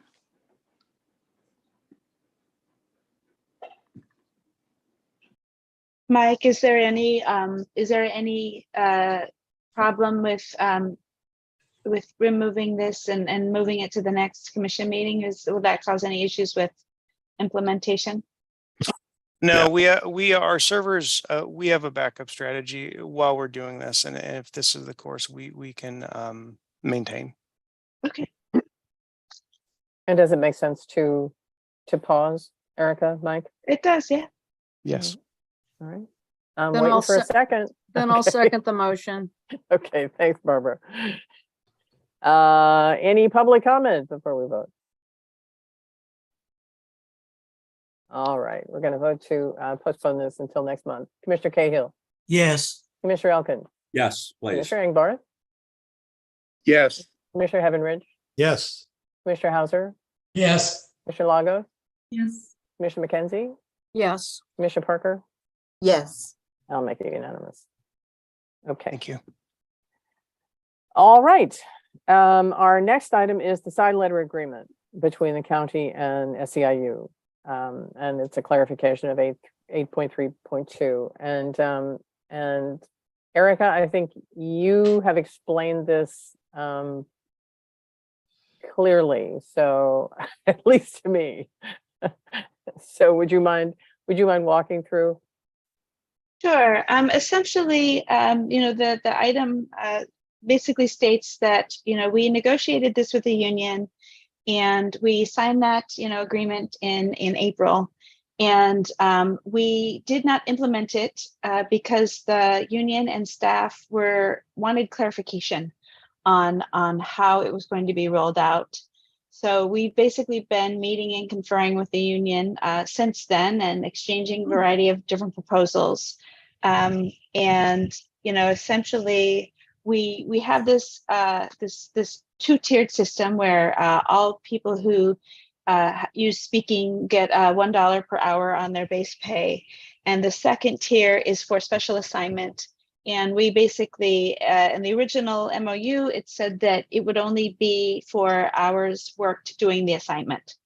And so we needed to clarify what kinds of assignments qualified, who was eligible for that second level pay. And then we had the translations team who have been translating dutifully since the beginning of the year and have not been compensated. So we negotiated the side letter to clarify some of those issues, and we agreed upon a lump sum for each person who is eligible because they have not been tracking their hours as it states in the MOU, and the lump sum was the simplest and most expedient way to address that. So that is why we had the side letter, and we will be sending a service bulletin out to staff after the side letter is agreed upon. And how many employees does it apply to? Well, as you can see in the item, it's 47. Mm-hmm. So we have 47 bilingual employees, but the translations team is only about, I think, 7 or 8 people at this point. So it's a much smaller group of people. Andy. Yeah, sorry, I realize I'm the thorn in the ointment here, and I don't mean to be. Let me begin by saying that I am totally in support of everything that we do to provide bilingual services to our broader community. I think it's really important, and I think it's really important that we provide incentives for staff so that we can attract and hire and retain and develop people who can communicate with our patrons. I think my confusion, or where I was unclear, was not so much in the side letter, but in the intro. I just want to understand how the system works. And it seemed to me that what you were saying is once somebody qualifies as meeting a certain bilingual standard, they're paid an extra $1 per hour for all hours worked, regardless of what they're doing. Is that right? No. So that's for the Go ahead, Suzanne. I'll let you. I'm not talking about the special assignments. Oh, you're talking about, so the level one. Understand the whole picture of our bilingual services, okay? Sure. So staff have to submit an application to be tested for the bilingual pay, and then we have a outside independent testing service that tests them for their for that. They're tested for both, written and oral. And we only have the tier 1, which was the oral for up until the adoption of the last MOU. So okay, hold on.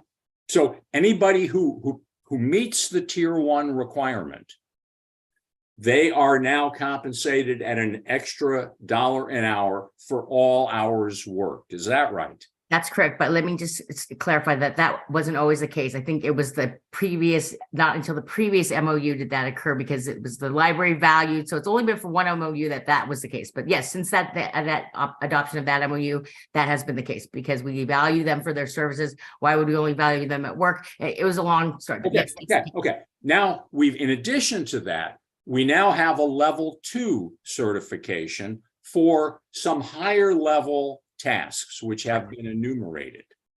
Yes. And we have people on a translations team, and we have 40 plus other employees scattered throughout our organization. I think it's great that we're enabling them to earn an extra $1 above what they would have been doing if they're performing these higher level tasks.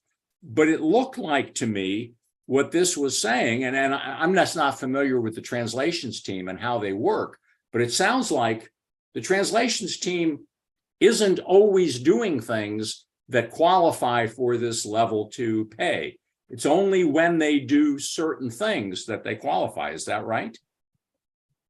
So with the agreement is that they get it for every hour that they work, because in addition to translating, they are also doing programming in the second language. So the logic is that they should be getting, because they're performing this service for the library, that they should be getting that pay for every hour that they work, not just for every hour that they are performing translations. I'm fine with that. I'm fine with that. I just don't see that anywhere here. And it was very confusing to me. So what you're saying is if you're on the translation team, you're automatically getting paid $2 an hour above what you would otherwise be earning for whatever grade you're at. Is that right? Yes, but that second $1 is only for when you're working. The first $1 it's very confusing, but the first $1 is at all the time, and the second $1 is only when you're working. So if you take vacation, you're only going to get $1 extra an hour. But if you're working, you get $2 extra an hour. Now, for people who are not on the translations team, they can get that second $1, but they have to record it. They have to get supervisor approval and record it on their timesheets. Okay. I'm fine with all that. Is that what this says? Because I'm not seeing that. I don't need to give you a hard time. That is what it says. We also have a service bulletin and a sheet that we'll be sending out after the meeting. And even the union and I were having conversations about it today to make sure that what we send to staff will be as clear as it can be. And we will have to manage the list. There are some people that will need to be retested. And that'll all be notified to staff. But and Jeff, is that what that says? I believe that is what it says. Yeah. I'll tell you where it seems confusing. And I'm on page 132. And look, I'm not an HR specialist. This is your business. But I think it has to do with terms like base hourly rate. So I'm looking for, it says compensation for tier 2 translation team members. Beginning the first full pay period of January 2023, translation team members will receive an hourly compensation above their base hourly rate of $1 per hour for every hour worked, excluding any time off. So what this is saying to me is their base hourly rate is already the hourly rate plus $1 that they're earning because they qualify as bilingual, right? Correct. So there's Yeah. a difference between base hourly rate and then all hours in paid status, and the MOU clearly distinguishes that. And Andy, under eligibility for tier 2, point number 1, employees must already be at the bilingual tier 1 to be eligible for bilingual tier 2. Right. I know. I get that. I get that. Okay. Yeah, that's how I read it. That's how Ian reads it. Ian Sangster, who worked with Suzanne on this. So okay, if Jeff, if you're okay with it, I'll be okay with it. I just found it confusing. All right, thank you. I find everything to do with HR confusing, so that's just me. Don't say that. 30 years Commissioner of it here. Cahill. 30 years of it. It's been a long time. Commissioner Cahill. Yes. To Suzanne and or Erica, is there a smooth agreement between the union and us on this side letter? That is, was there a normal or better than normal level of consensus over the language as this was being worked out? I'm not willing to upset union management consensuses. I want to know how good, solid agreement this is, if the question makes any sense. It does. Yes, it does. And I believe we have a strong meeting of the minds. I believe, are you allowed to take public comment on this matter? Certainly. I mean, I think we have a member of the union on the line and they can speak to the matter, but I don't really want to take this into the weeds, but we worked very hard with the union and very long, as April to December is a long time after the long time that we negotiated the item. We'll take your word for it. Yeah, well, actually somebody has their hand raised, so. Yeah, I was just wondering, was wondering whether we have a breakdown or something that indicates when we're talking about bilingual services, just what we're talking about, who's covered, what are coverages on that? Are we providing bilingual service to Vietnamese, to Chinese, to people from Malaysia? Or are we making those services accessible or not? And then the second part of that would be, if not, whether or not anybody's looked into the online translation services as a alternative to what we're doing here. We have one employee who does other than Spanish bilingual, and since our majority is Spanish, if somebody applied who wanted to test for one of those, we would, and for that employee, we did use an online translation, written and verbal. So that's how we would test them. Obviously, it'd have to be some level of what our demographic, population is. So I think the one employee from Petaluma, that had requested some of those services, they were actually requesting, I think, books, but if they wanted some type of service like that and our population would support it, we would, we would review the form like we do for every other employee and then make a determination to test them. In that case, it took a while to get the service, but we did. Yeah, right. I think we're getting in the weeds. Yeah, that is I'm not talking about the employee. I'm talking about the service to the community, just how comprehensive the bilingual program that we offer, the bilingual services we offer are to well, perhaps the we community. can get a report. Perhaps we can have a report on that. Yeah, I'd like to. Yeah, why don't we do that? And Ms. Chimino has been patiently waiting with her hand up. Would you like to shed some light on this?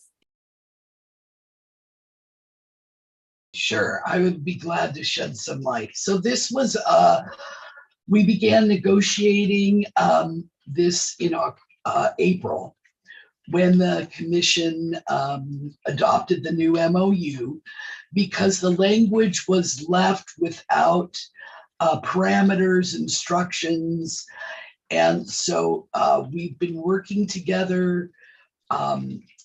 There's been 4 of us on the union side and 4 people on the library side to make sure we get everything in place. We also have people who are receiving, for Paul's question, We have French, because we have a lot of, we have 2 French schools here in Sonoma County. We also have someone who's qualified for Mandarin. And so there is an open door for other languages down the line. But the union is absolutely happy with this agreement, and I believe the library is as well. Fabulous. Thank you. And just, you know, the translation team, what they do is unbelievable. I mean, they translate your emails, they do a lot of your, so they work for everybody in the library. So it's very important work. We appreciate those comments. Contract. Any other, oh, sorry, didn't mean to interrupt. Anything else? Thank you so much, Ms. Chimino. Any other commissioner comments? Then may I have a motion to accept it? I'll move it. Second. Thank you. Any other, let's see, any public comment? I'm not seeing any. Okay, I'll take the roll. Commissioner Cahill, you seconded. Yes. Commissioner Elkind, you firsted. Commissioner Engbarth, Yes. Commissioner Heavenridge, Yes. Commissioner Hauser, Yes. Commissioner Lagos, Yes. Commissioner McKenzie, Yes. Commissioner Parker. Yes. I'll make you unanimous. Thank you. Thank you. Thanks very much. Chair Doyle, yes. my apologies. No.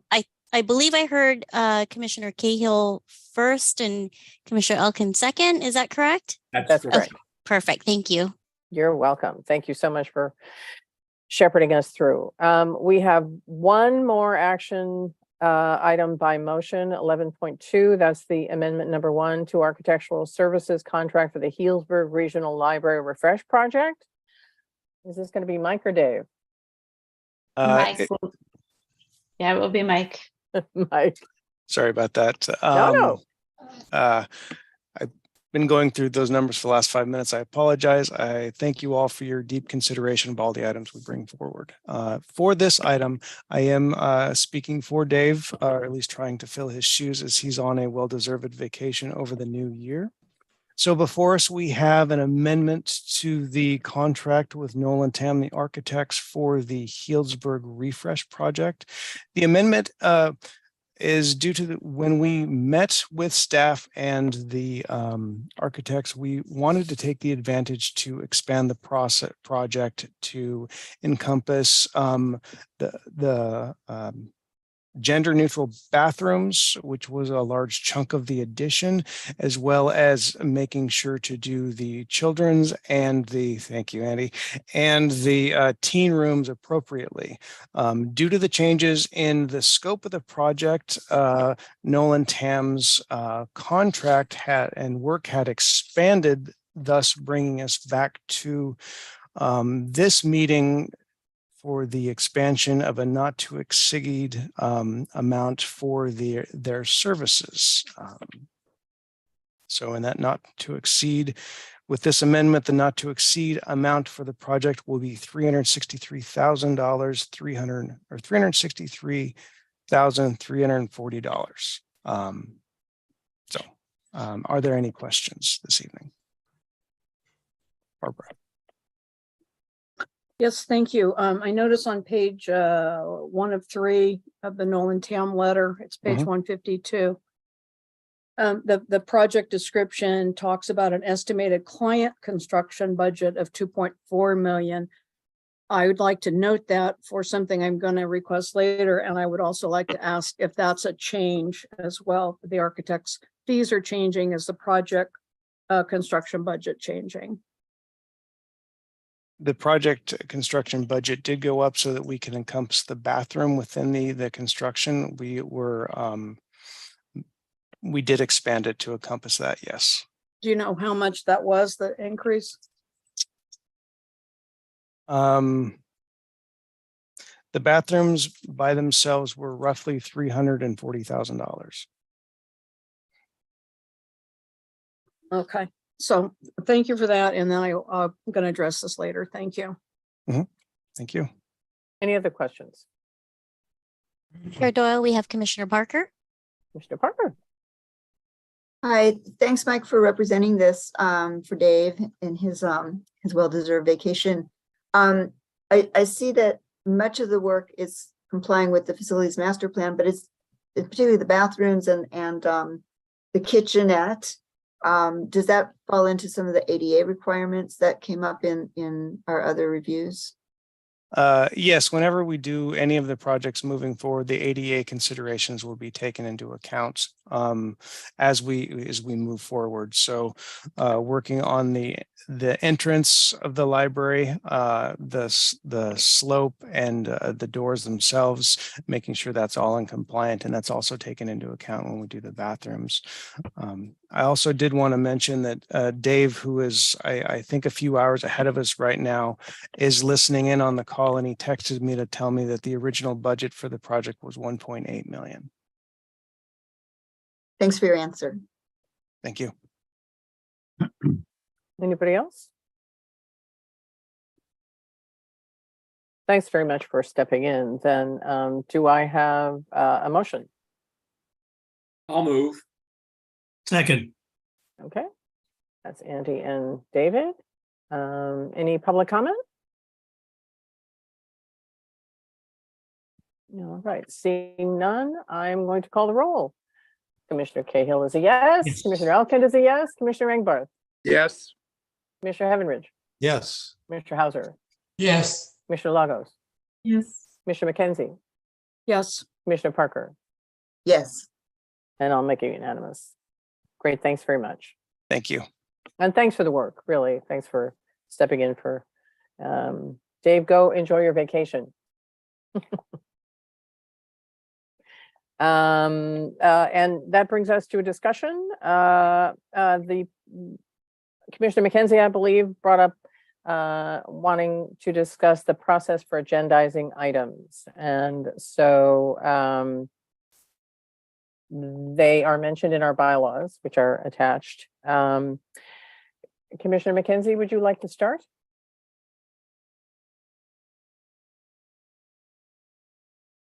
My mute button off.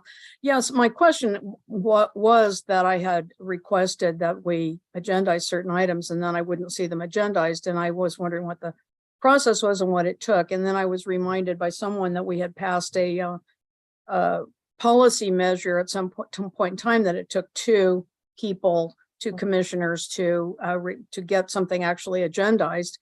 And I believe that that's formally part of our process.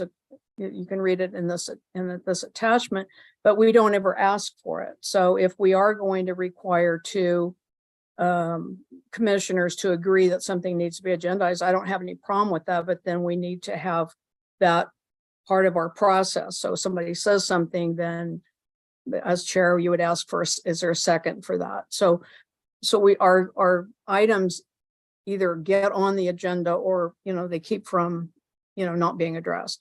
So that's why I brought this topic up. And I think Lisa Davidson put this, the documentation on here, and that's where I was coming from, and that's where the documentation leads. And so I think it's a process going forward that you would ask for a second, and that's how things would get agendized unless we want to change the policy. All right. Or someone can just second if they want to add it to the agenda. But any other comments? My only comment is whether the policy, since we're requiring two commissioners to sign off on a motion or something to be placed on the agenda, what's the equivalent for administration getting something placed on the agenda? I'd like to see something that would be parallel to that. I'm not sure I follow the well, question. that there be, that if somebody within the library administration was wanting to place an item on the agenda, that they would have to get the approval of the library director or one other person to have the item placed, so that the same check that happens with commissioners is happening with administrators as well. I'm not sure anything makes it on the agenda if Erica doesn't approve of it. That is correct. And then Commissioner Hauser and I review the agenda also. Okay, I just wanted to check that we had a similar process. So thanks. Yeah, thank you. I will though like to say that while the library staff can provide recommendations for feedback, you are all commissioners, you are all at the same level. Library staff are not. So, you know, I am the ultimate authority when it comes to what goes on the agenda in consultation with Chair Doyle and Vice Chair Hauser. And it's our meeting, yes. Commissioner Parker. Hi, thanks. So I'm just a little confused about process. Does this mean that at a given month's meeting, somebody says, next month I want to hear about topic X, and somebody needs to second topic X, and then if during the course of the intervening months other topics come up that they can't go on the agenda just because they weren't agendized? Okay, so midway through the month, two commissioners can present other topics to Chair Doyle for inclusion in the agenda. Is that the correct way to see it, or by virtue of Chair Doyle accepting it, is that the second commissioner? Interesting question. I'm not sure that if something needs to be on the agenda, it can be put on the agenda. Given the constraints of our deadlines, you know, we have specific deadlines for when items have to be submitted, and we have a packet review, and then we have our legal counsel review our packet as well. So depending on when things are asked to be put on the agenda, we may or may not be able to do it within the time frame. For example, if a commissioner said that I would like something on this on the agenda next month, depending upon what it is, if it's a policy, we always have legal counsel review all of those things, and it doesn't happen as quickly as we would like. So it may not be on the next month's agenda, but we try to have a calendar of things that we put on the agenda. And there may be reasons why something can't be addressed fully. But if commissioners have items that they want on the agenda, by all means, they can come to me, to Tom, to Erica, and we'll get them on the agenda. Okay, thanks. Anybody else? Okay. Oh, Chair Doyle, we have Commissioner McKenzie. Commissioner McKenzie, you've already spoken. Is this yet another round? I just wanted to clarify what I heard you just say, which is if commissioners have topics for the agenda to come to you or to go to Vice Chair Hauser. Right, but if this is, are you talking about outside a meeting, like sending you an email and then we would get somebody else to go along with us? I'm still confused. I think I was bringing up, the initial topic was about at the end of our meeting, you ask for items for the agenda. Right. And I have asked for items that have not been agendized. And so now we have this process we're going to follow, which is going to take two people. So if it's not on this agenda, I don't believe, I mean, if it hasn't been agendized based on a commission meeting, call for items. And then what you were just talking about, if people have the other things they want to discuss, are you saying just sending an email is good enough or not? I am confused. If it's a critical issue, if it's something that needs to be addressed, if it's a timely thing, and it's between the commission meetings, then I think that we can be flexible enough to consider it. If it's not, then remember to bring it up at the next commission meeting. Okay, thank you. Does that and Commissioner Commissioner Parker, is that clear enough? Does that make sense? Yeah. Okay. I think I have observed a few times when ideas have, I guess, essentially just battered around at the end of meetings, and there hasn't always been the follow-up that I think Commissioner McKenzie's referring to. And so it sounds as though we need to maybe, well, we'll follow this process. When we adjourn this evening, we'll have opportunity to have seconds on topics.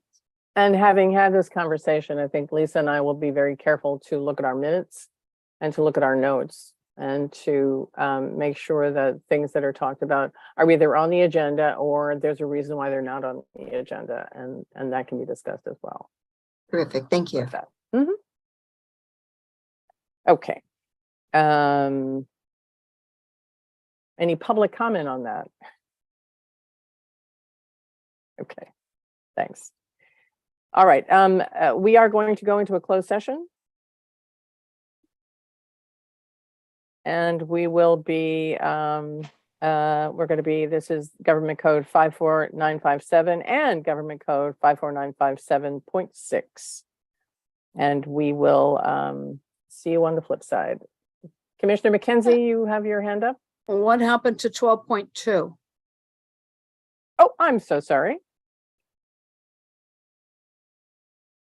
You're right.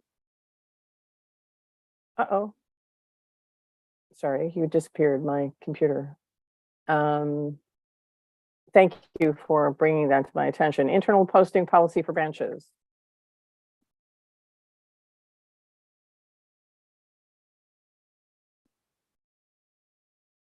Erica, would you like to say something about that? Well, I think I've said I think I've said what I think about this topic, and it is that it is an operational decision. If the commission directs the library staff to create such a policy, we will do so. And we will follow our established process for doing that, which is, creating it among the management team, sending it to legal team for review. But as I said, I believe this is an operational decision.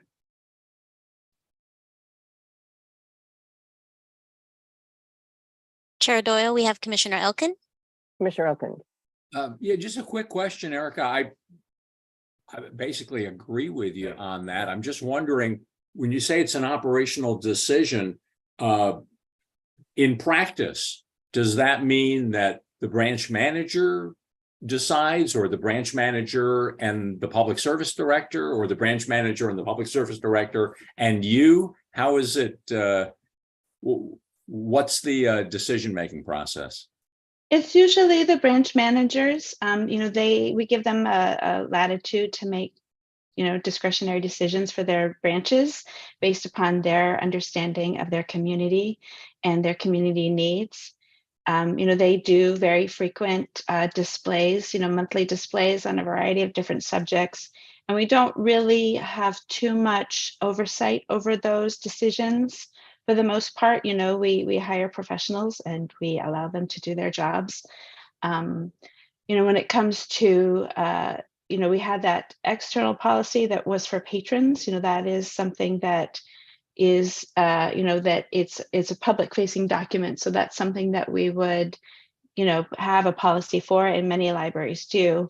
I don't know of any library that has an internal posting policy, not one that I've worked for. Okay, I'm fine with that. I was just curious.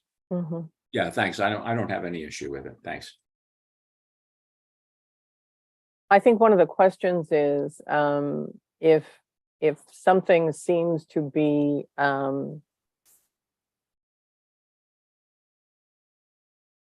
different than most of the rest of the library branches or facilities, how is that presenting the face of the Sonoma County Library? I think that may be one of the concerns. But I'm not sure if every branch is responsible for their own posting policies, then well, they're responsible for their own displays and things that they hang in their libraries. Although we do have some, we have a signage aesthetic standards, that we try to uphold. And so one of the things we don't want is to have too many signs or too many flyers or too much things posted, because it can be visually cluttered. So that's something that the division managers do talk to the branch managers about from time to time when they visit branches. They'll make recommendations, but it's something that we work with the branch managers on. Commissioner Cahill. Yeah, I'm perfectly willing to consider this an internal operational matter. I don't want to get involved in individual branches and what they may or may not be posting. So I think it's fine not to have the commission direct the staff to come up with such a policy. And Erica, when I get my power back, I'll send you some links from other public libraries on their posting policies that apply to inside the library building. That might be some help. Commissioner McKenzie. Yes, this is an item that I asked to be agendized. I have to say I'm pretty kind of disappointed that it just shows on the agenda with nothing, no staff report or whatever. I don't know how better to get this point across. I don't have any problem with librarians and their displays and so forth. This was specifically aimed at discussing the issue of political or semi-political posters and banners that we have. We do have the Black Lives Matter, and we have Pride posters, large posters in our branches that have been there for quite some time. We don't have any a policy on it. It has not been discussed by the commission. I would just like to have a discussion about this. Now, whether I have to write up all the questions that I have or how it comes to happen, but last time I actually got a second to discuss this, and then it just shows on here without anything really to discuss. So I don't know how to approach it. I think this is a conversation that we need to have, and I would like to have it, and I don't know how to have it more fully developed so we can have a discussion. Commissioner Heavenridge. Yeah, and following up on what Barbara's saying, I guess, Erica,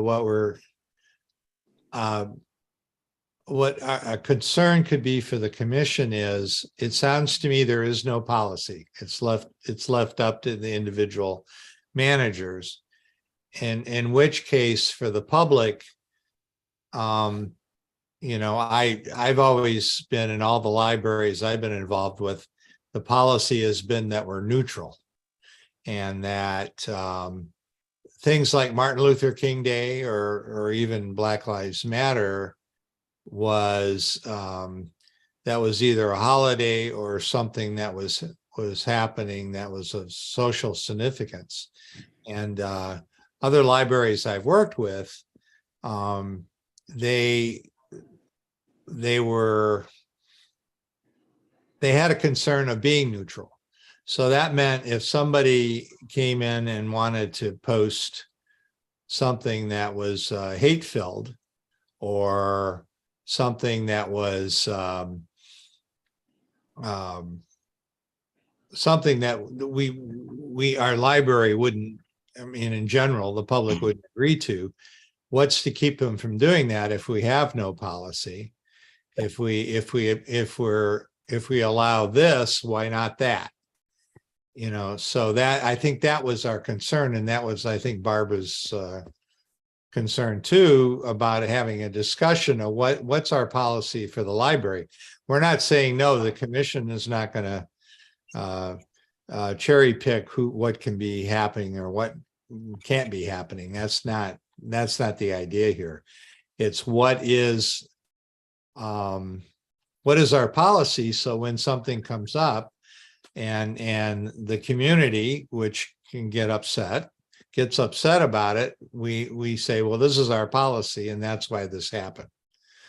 So that's what I'm saying. And right now it sounds like the policy, it's up to any branch manager. Well, it's not in, it is in consultation with the division manager. I mean, these kinds of decisions are very similar to the decisions we make about programming and outreach. To me, they see it's a similar kind of task. We do have documents that talk about, how we do our programs. We have our reimagining plan, which talks about racial equity, diversity, and inclusion. And in our posting policy for outside organizations, we stipulate that we will not accept materials that contain explicit or implicit reference to discriminatory, libelous, obscene, inciting, harassing, defamatory speech. So we do have all of those documents.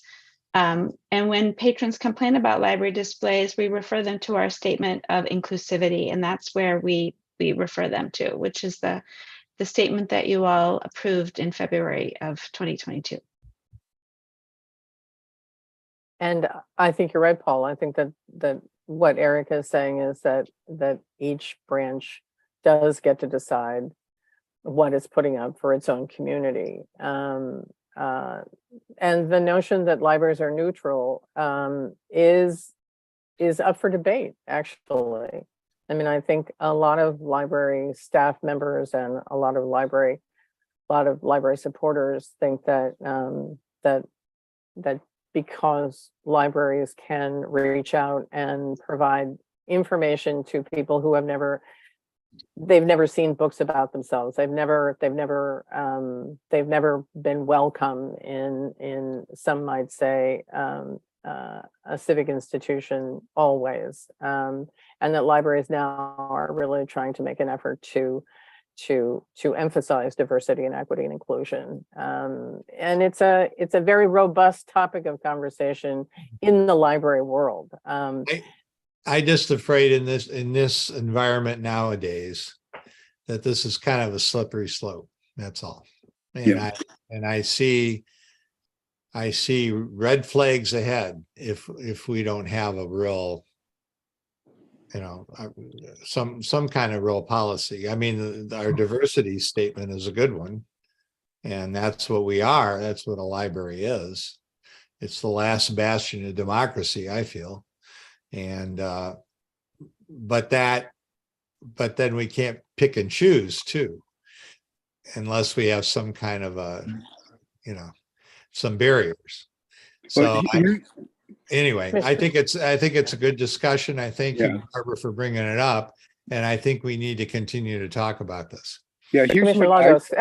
Commissioner Engbart, hang on. I don't have. You've been speaking, and Commissioner Lagos has her hand up. Yeah, hang on. No, that's okay. I have no way of knowing. So. I know. Just trying to let you know. Okay, go for it. Thank you. If I'm understanding what the conversation is it sounds as if the commission is trying to monitor and police the posting and then leading into programming and events that staff are executing, which is not where the commission needs to be. So the idea of having an internal posting policy and trying to force them all to conform, I'm not in support of. I think the language that Erica has read regarding the external posting policy is appropriate.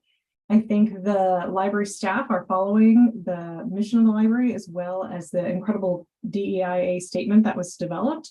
So I think other than that, there doesn't need to be a defense to anything that the libraries post or showcase or highlight for whatever reason.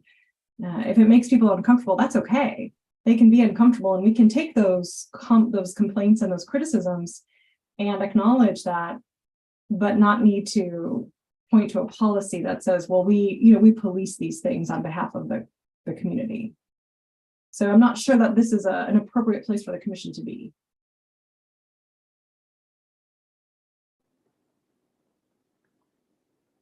Yeah, and I will say as well that, go ahead. Sorry. I was going to say that Commissioner Engbart as well. That our posting policy also stipulates that we do not accept materials, that we accept materials that are nonpartisan or sectarian So in our external policy for the public, we stipulate that we will allow those materials as long as they are nonpartisan and sectarian. So I think our current policy would cover that. Okay, and that's all we're saying. We're not saying, nobody's saying the commission cherry picks what can be done and can't be done. I don't think Barbara said that or I've said that, so. Commissioner Ingbarth? Clear on that. Yeah, what I'm willing to do to, keep the discussion going and then also to respond in part to Barbara is I'll take the documents that I've come across in getting ready for today's meeting and pull them together in some form and have Erica and Barbara and anyone else who's interested review them so that we can get some sort of a format or some form or some things that people could look at and react to for the next meeting that we have. But I'd like some help with this. I'd be willing to do the initial work to get the documents together and write something, but I'd like to have the other people that are interested in this topic to be available to give me some feedback so I could fine tune it.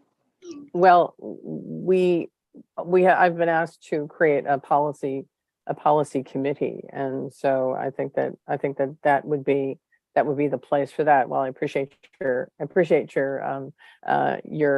dedication, Fred, and I think that maybe the next meeting might be a little too soon because we're gonna have to do a little bit of research about this. Yeah, I've got a big Parker, I think done. Before today's meeting, I had a chance to do a lot, and I've identified 5 or 6 different libraries with different policies, ranging the whole spectrum from a very conservative to very liberal. So, great. Commissioner Parker, you have your hand up. Are you frozen? Oh dear. Commissioner McKenzie, one more time. And then we're going to move on.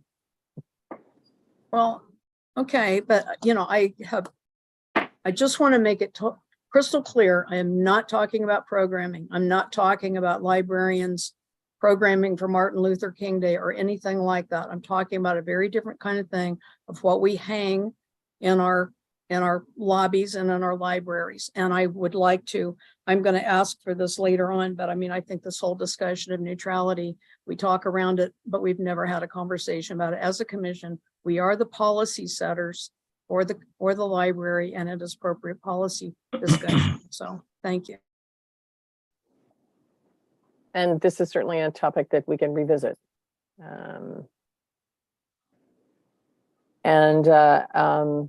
Seeing no other hands up, we're going to move it along to the closed session.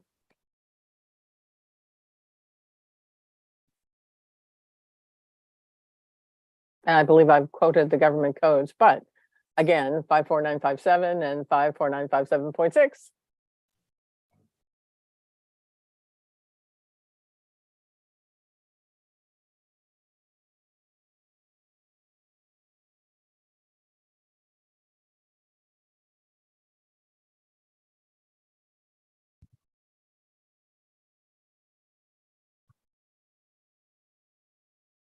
Hi, Bridget. I do still see Commissioner Parker. Hi. I don't have okay, now I can drink.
There, good evening.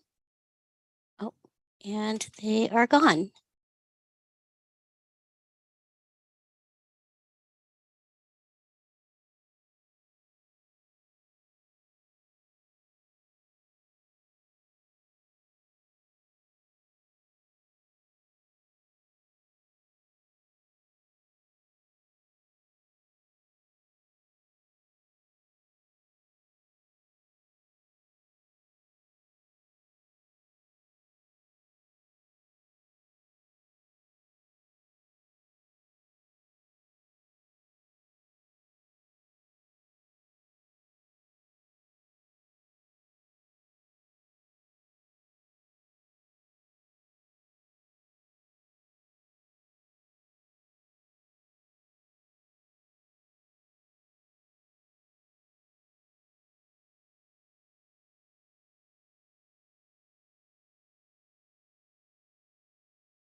Yeah, all right. Do we have everybody here?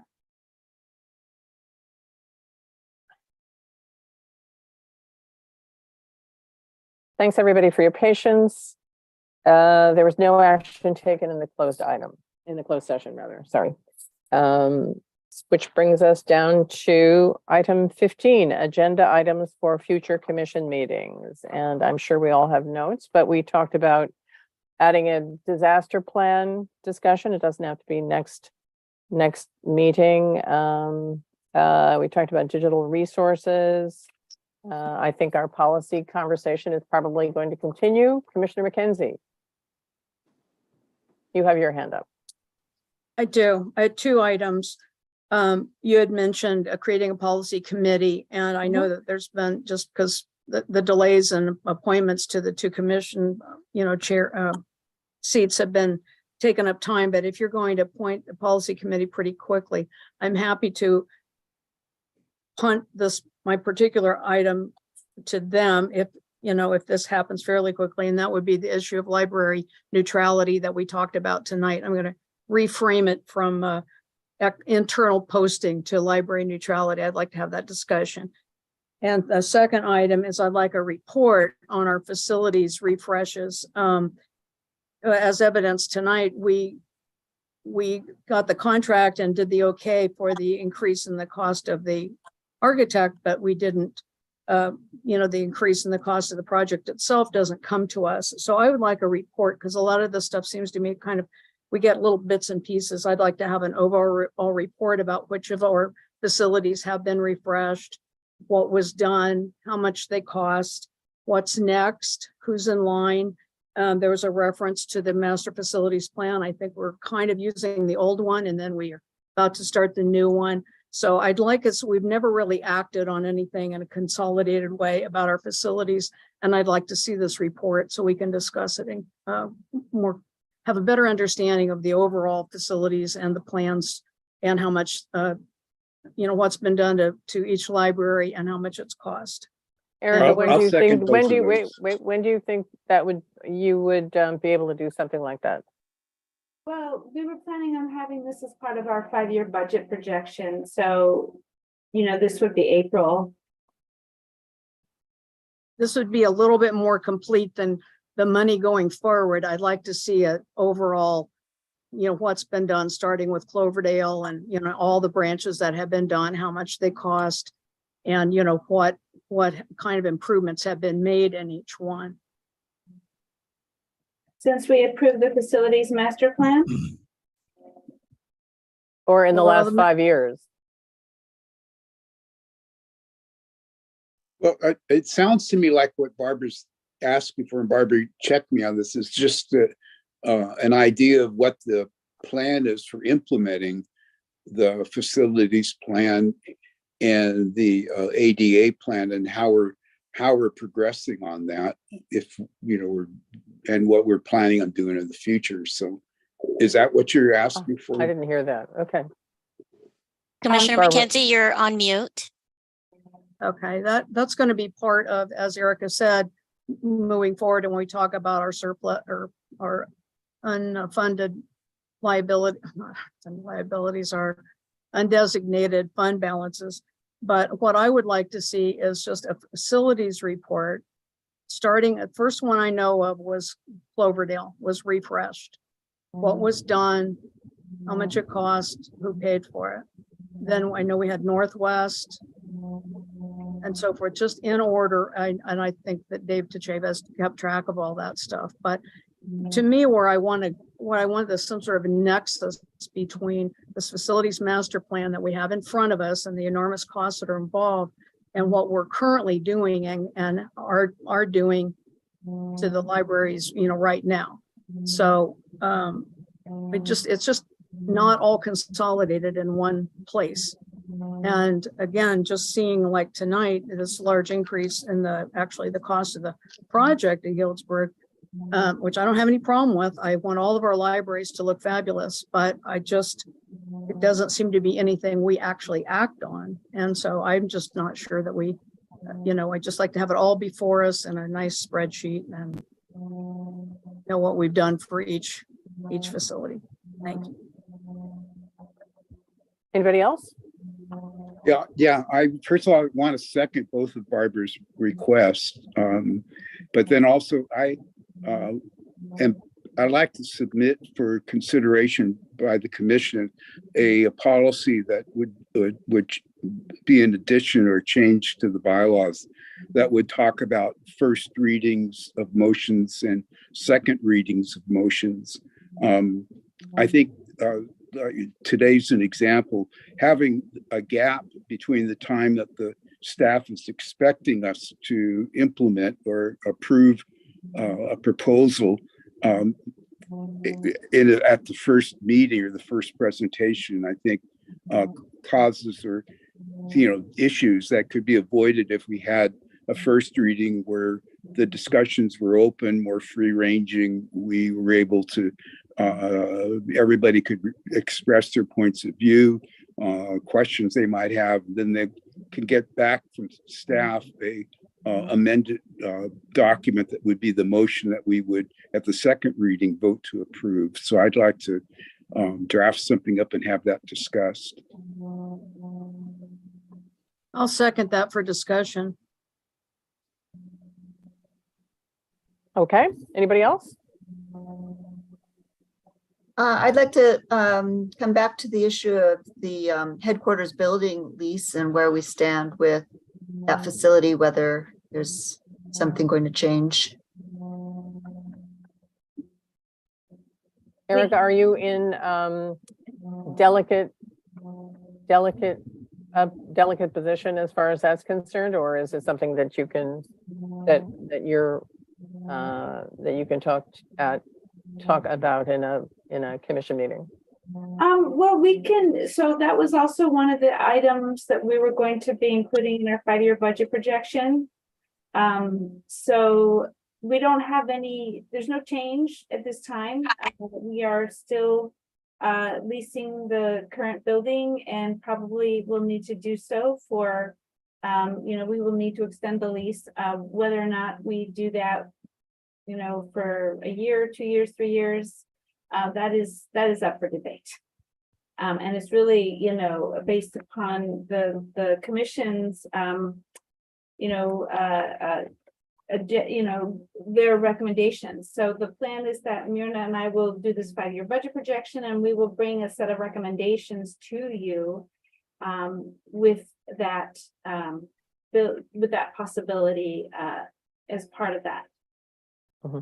And we'll be starting those conversations in about April, probably April, May, something like that. April. Mm-hmm. Okay, Yeah. so that's right. status. It's good to know that status situation. Thank you. Anybody else? And just a reminder, not everything may be on the next commission agenda. We will certainly have it on the list, but if you've suggested something and it isn't on the agenda, we will make sure that you know why or when it's going to be. And let's see, with that, I don't see anybody's hands raised. The next meeting is going to be Wednesday, February 1st. Thanks, everybody. It was a long one, but we appreciate your time. And thanks so much, Erica. Thank you. Hey, Happy New Thanks, Year. Deborah. Happy Thanks, New Year, Erica. everybody. Thank you all. Thank you. Take care. Good night.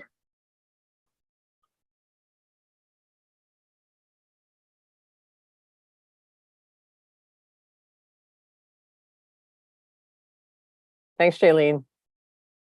And thanks, Bridget. Thank you, Deborah. Chair Doyle. We Take did care. it. You did. Thanks so much.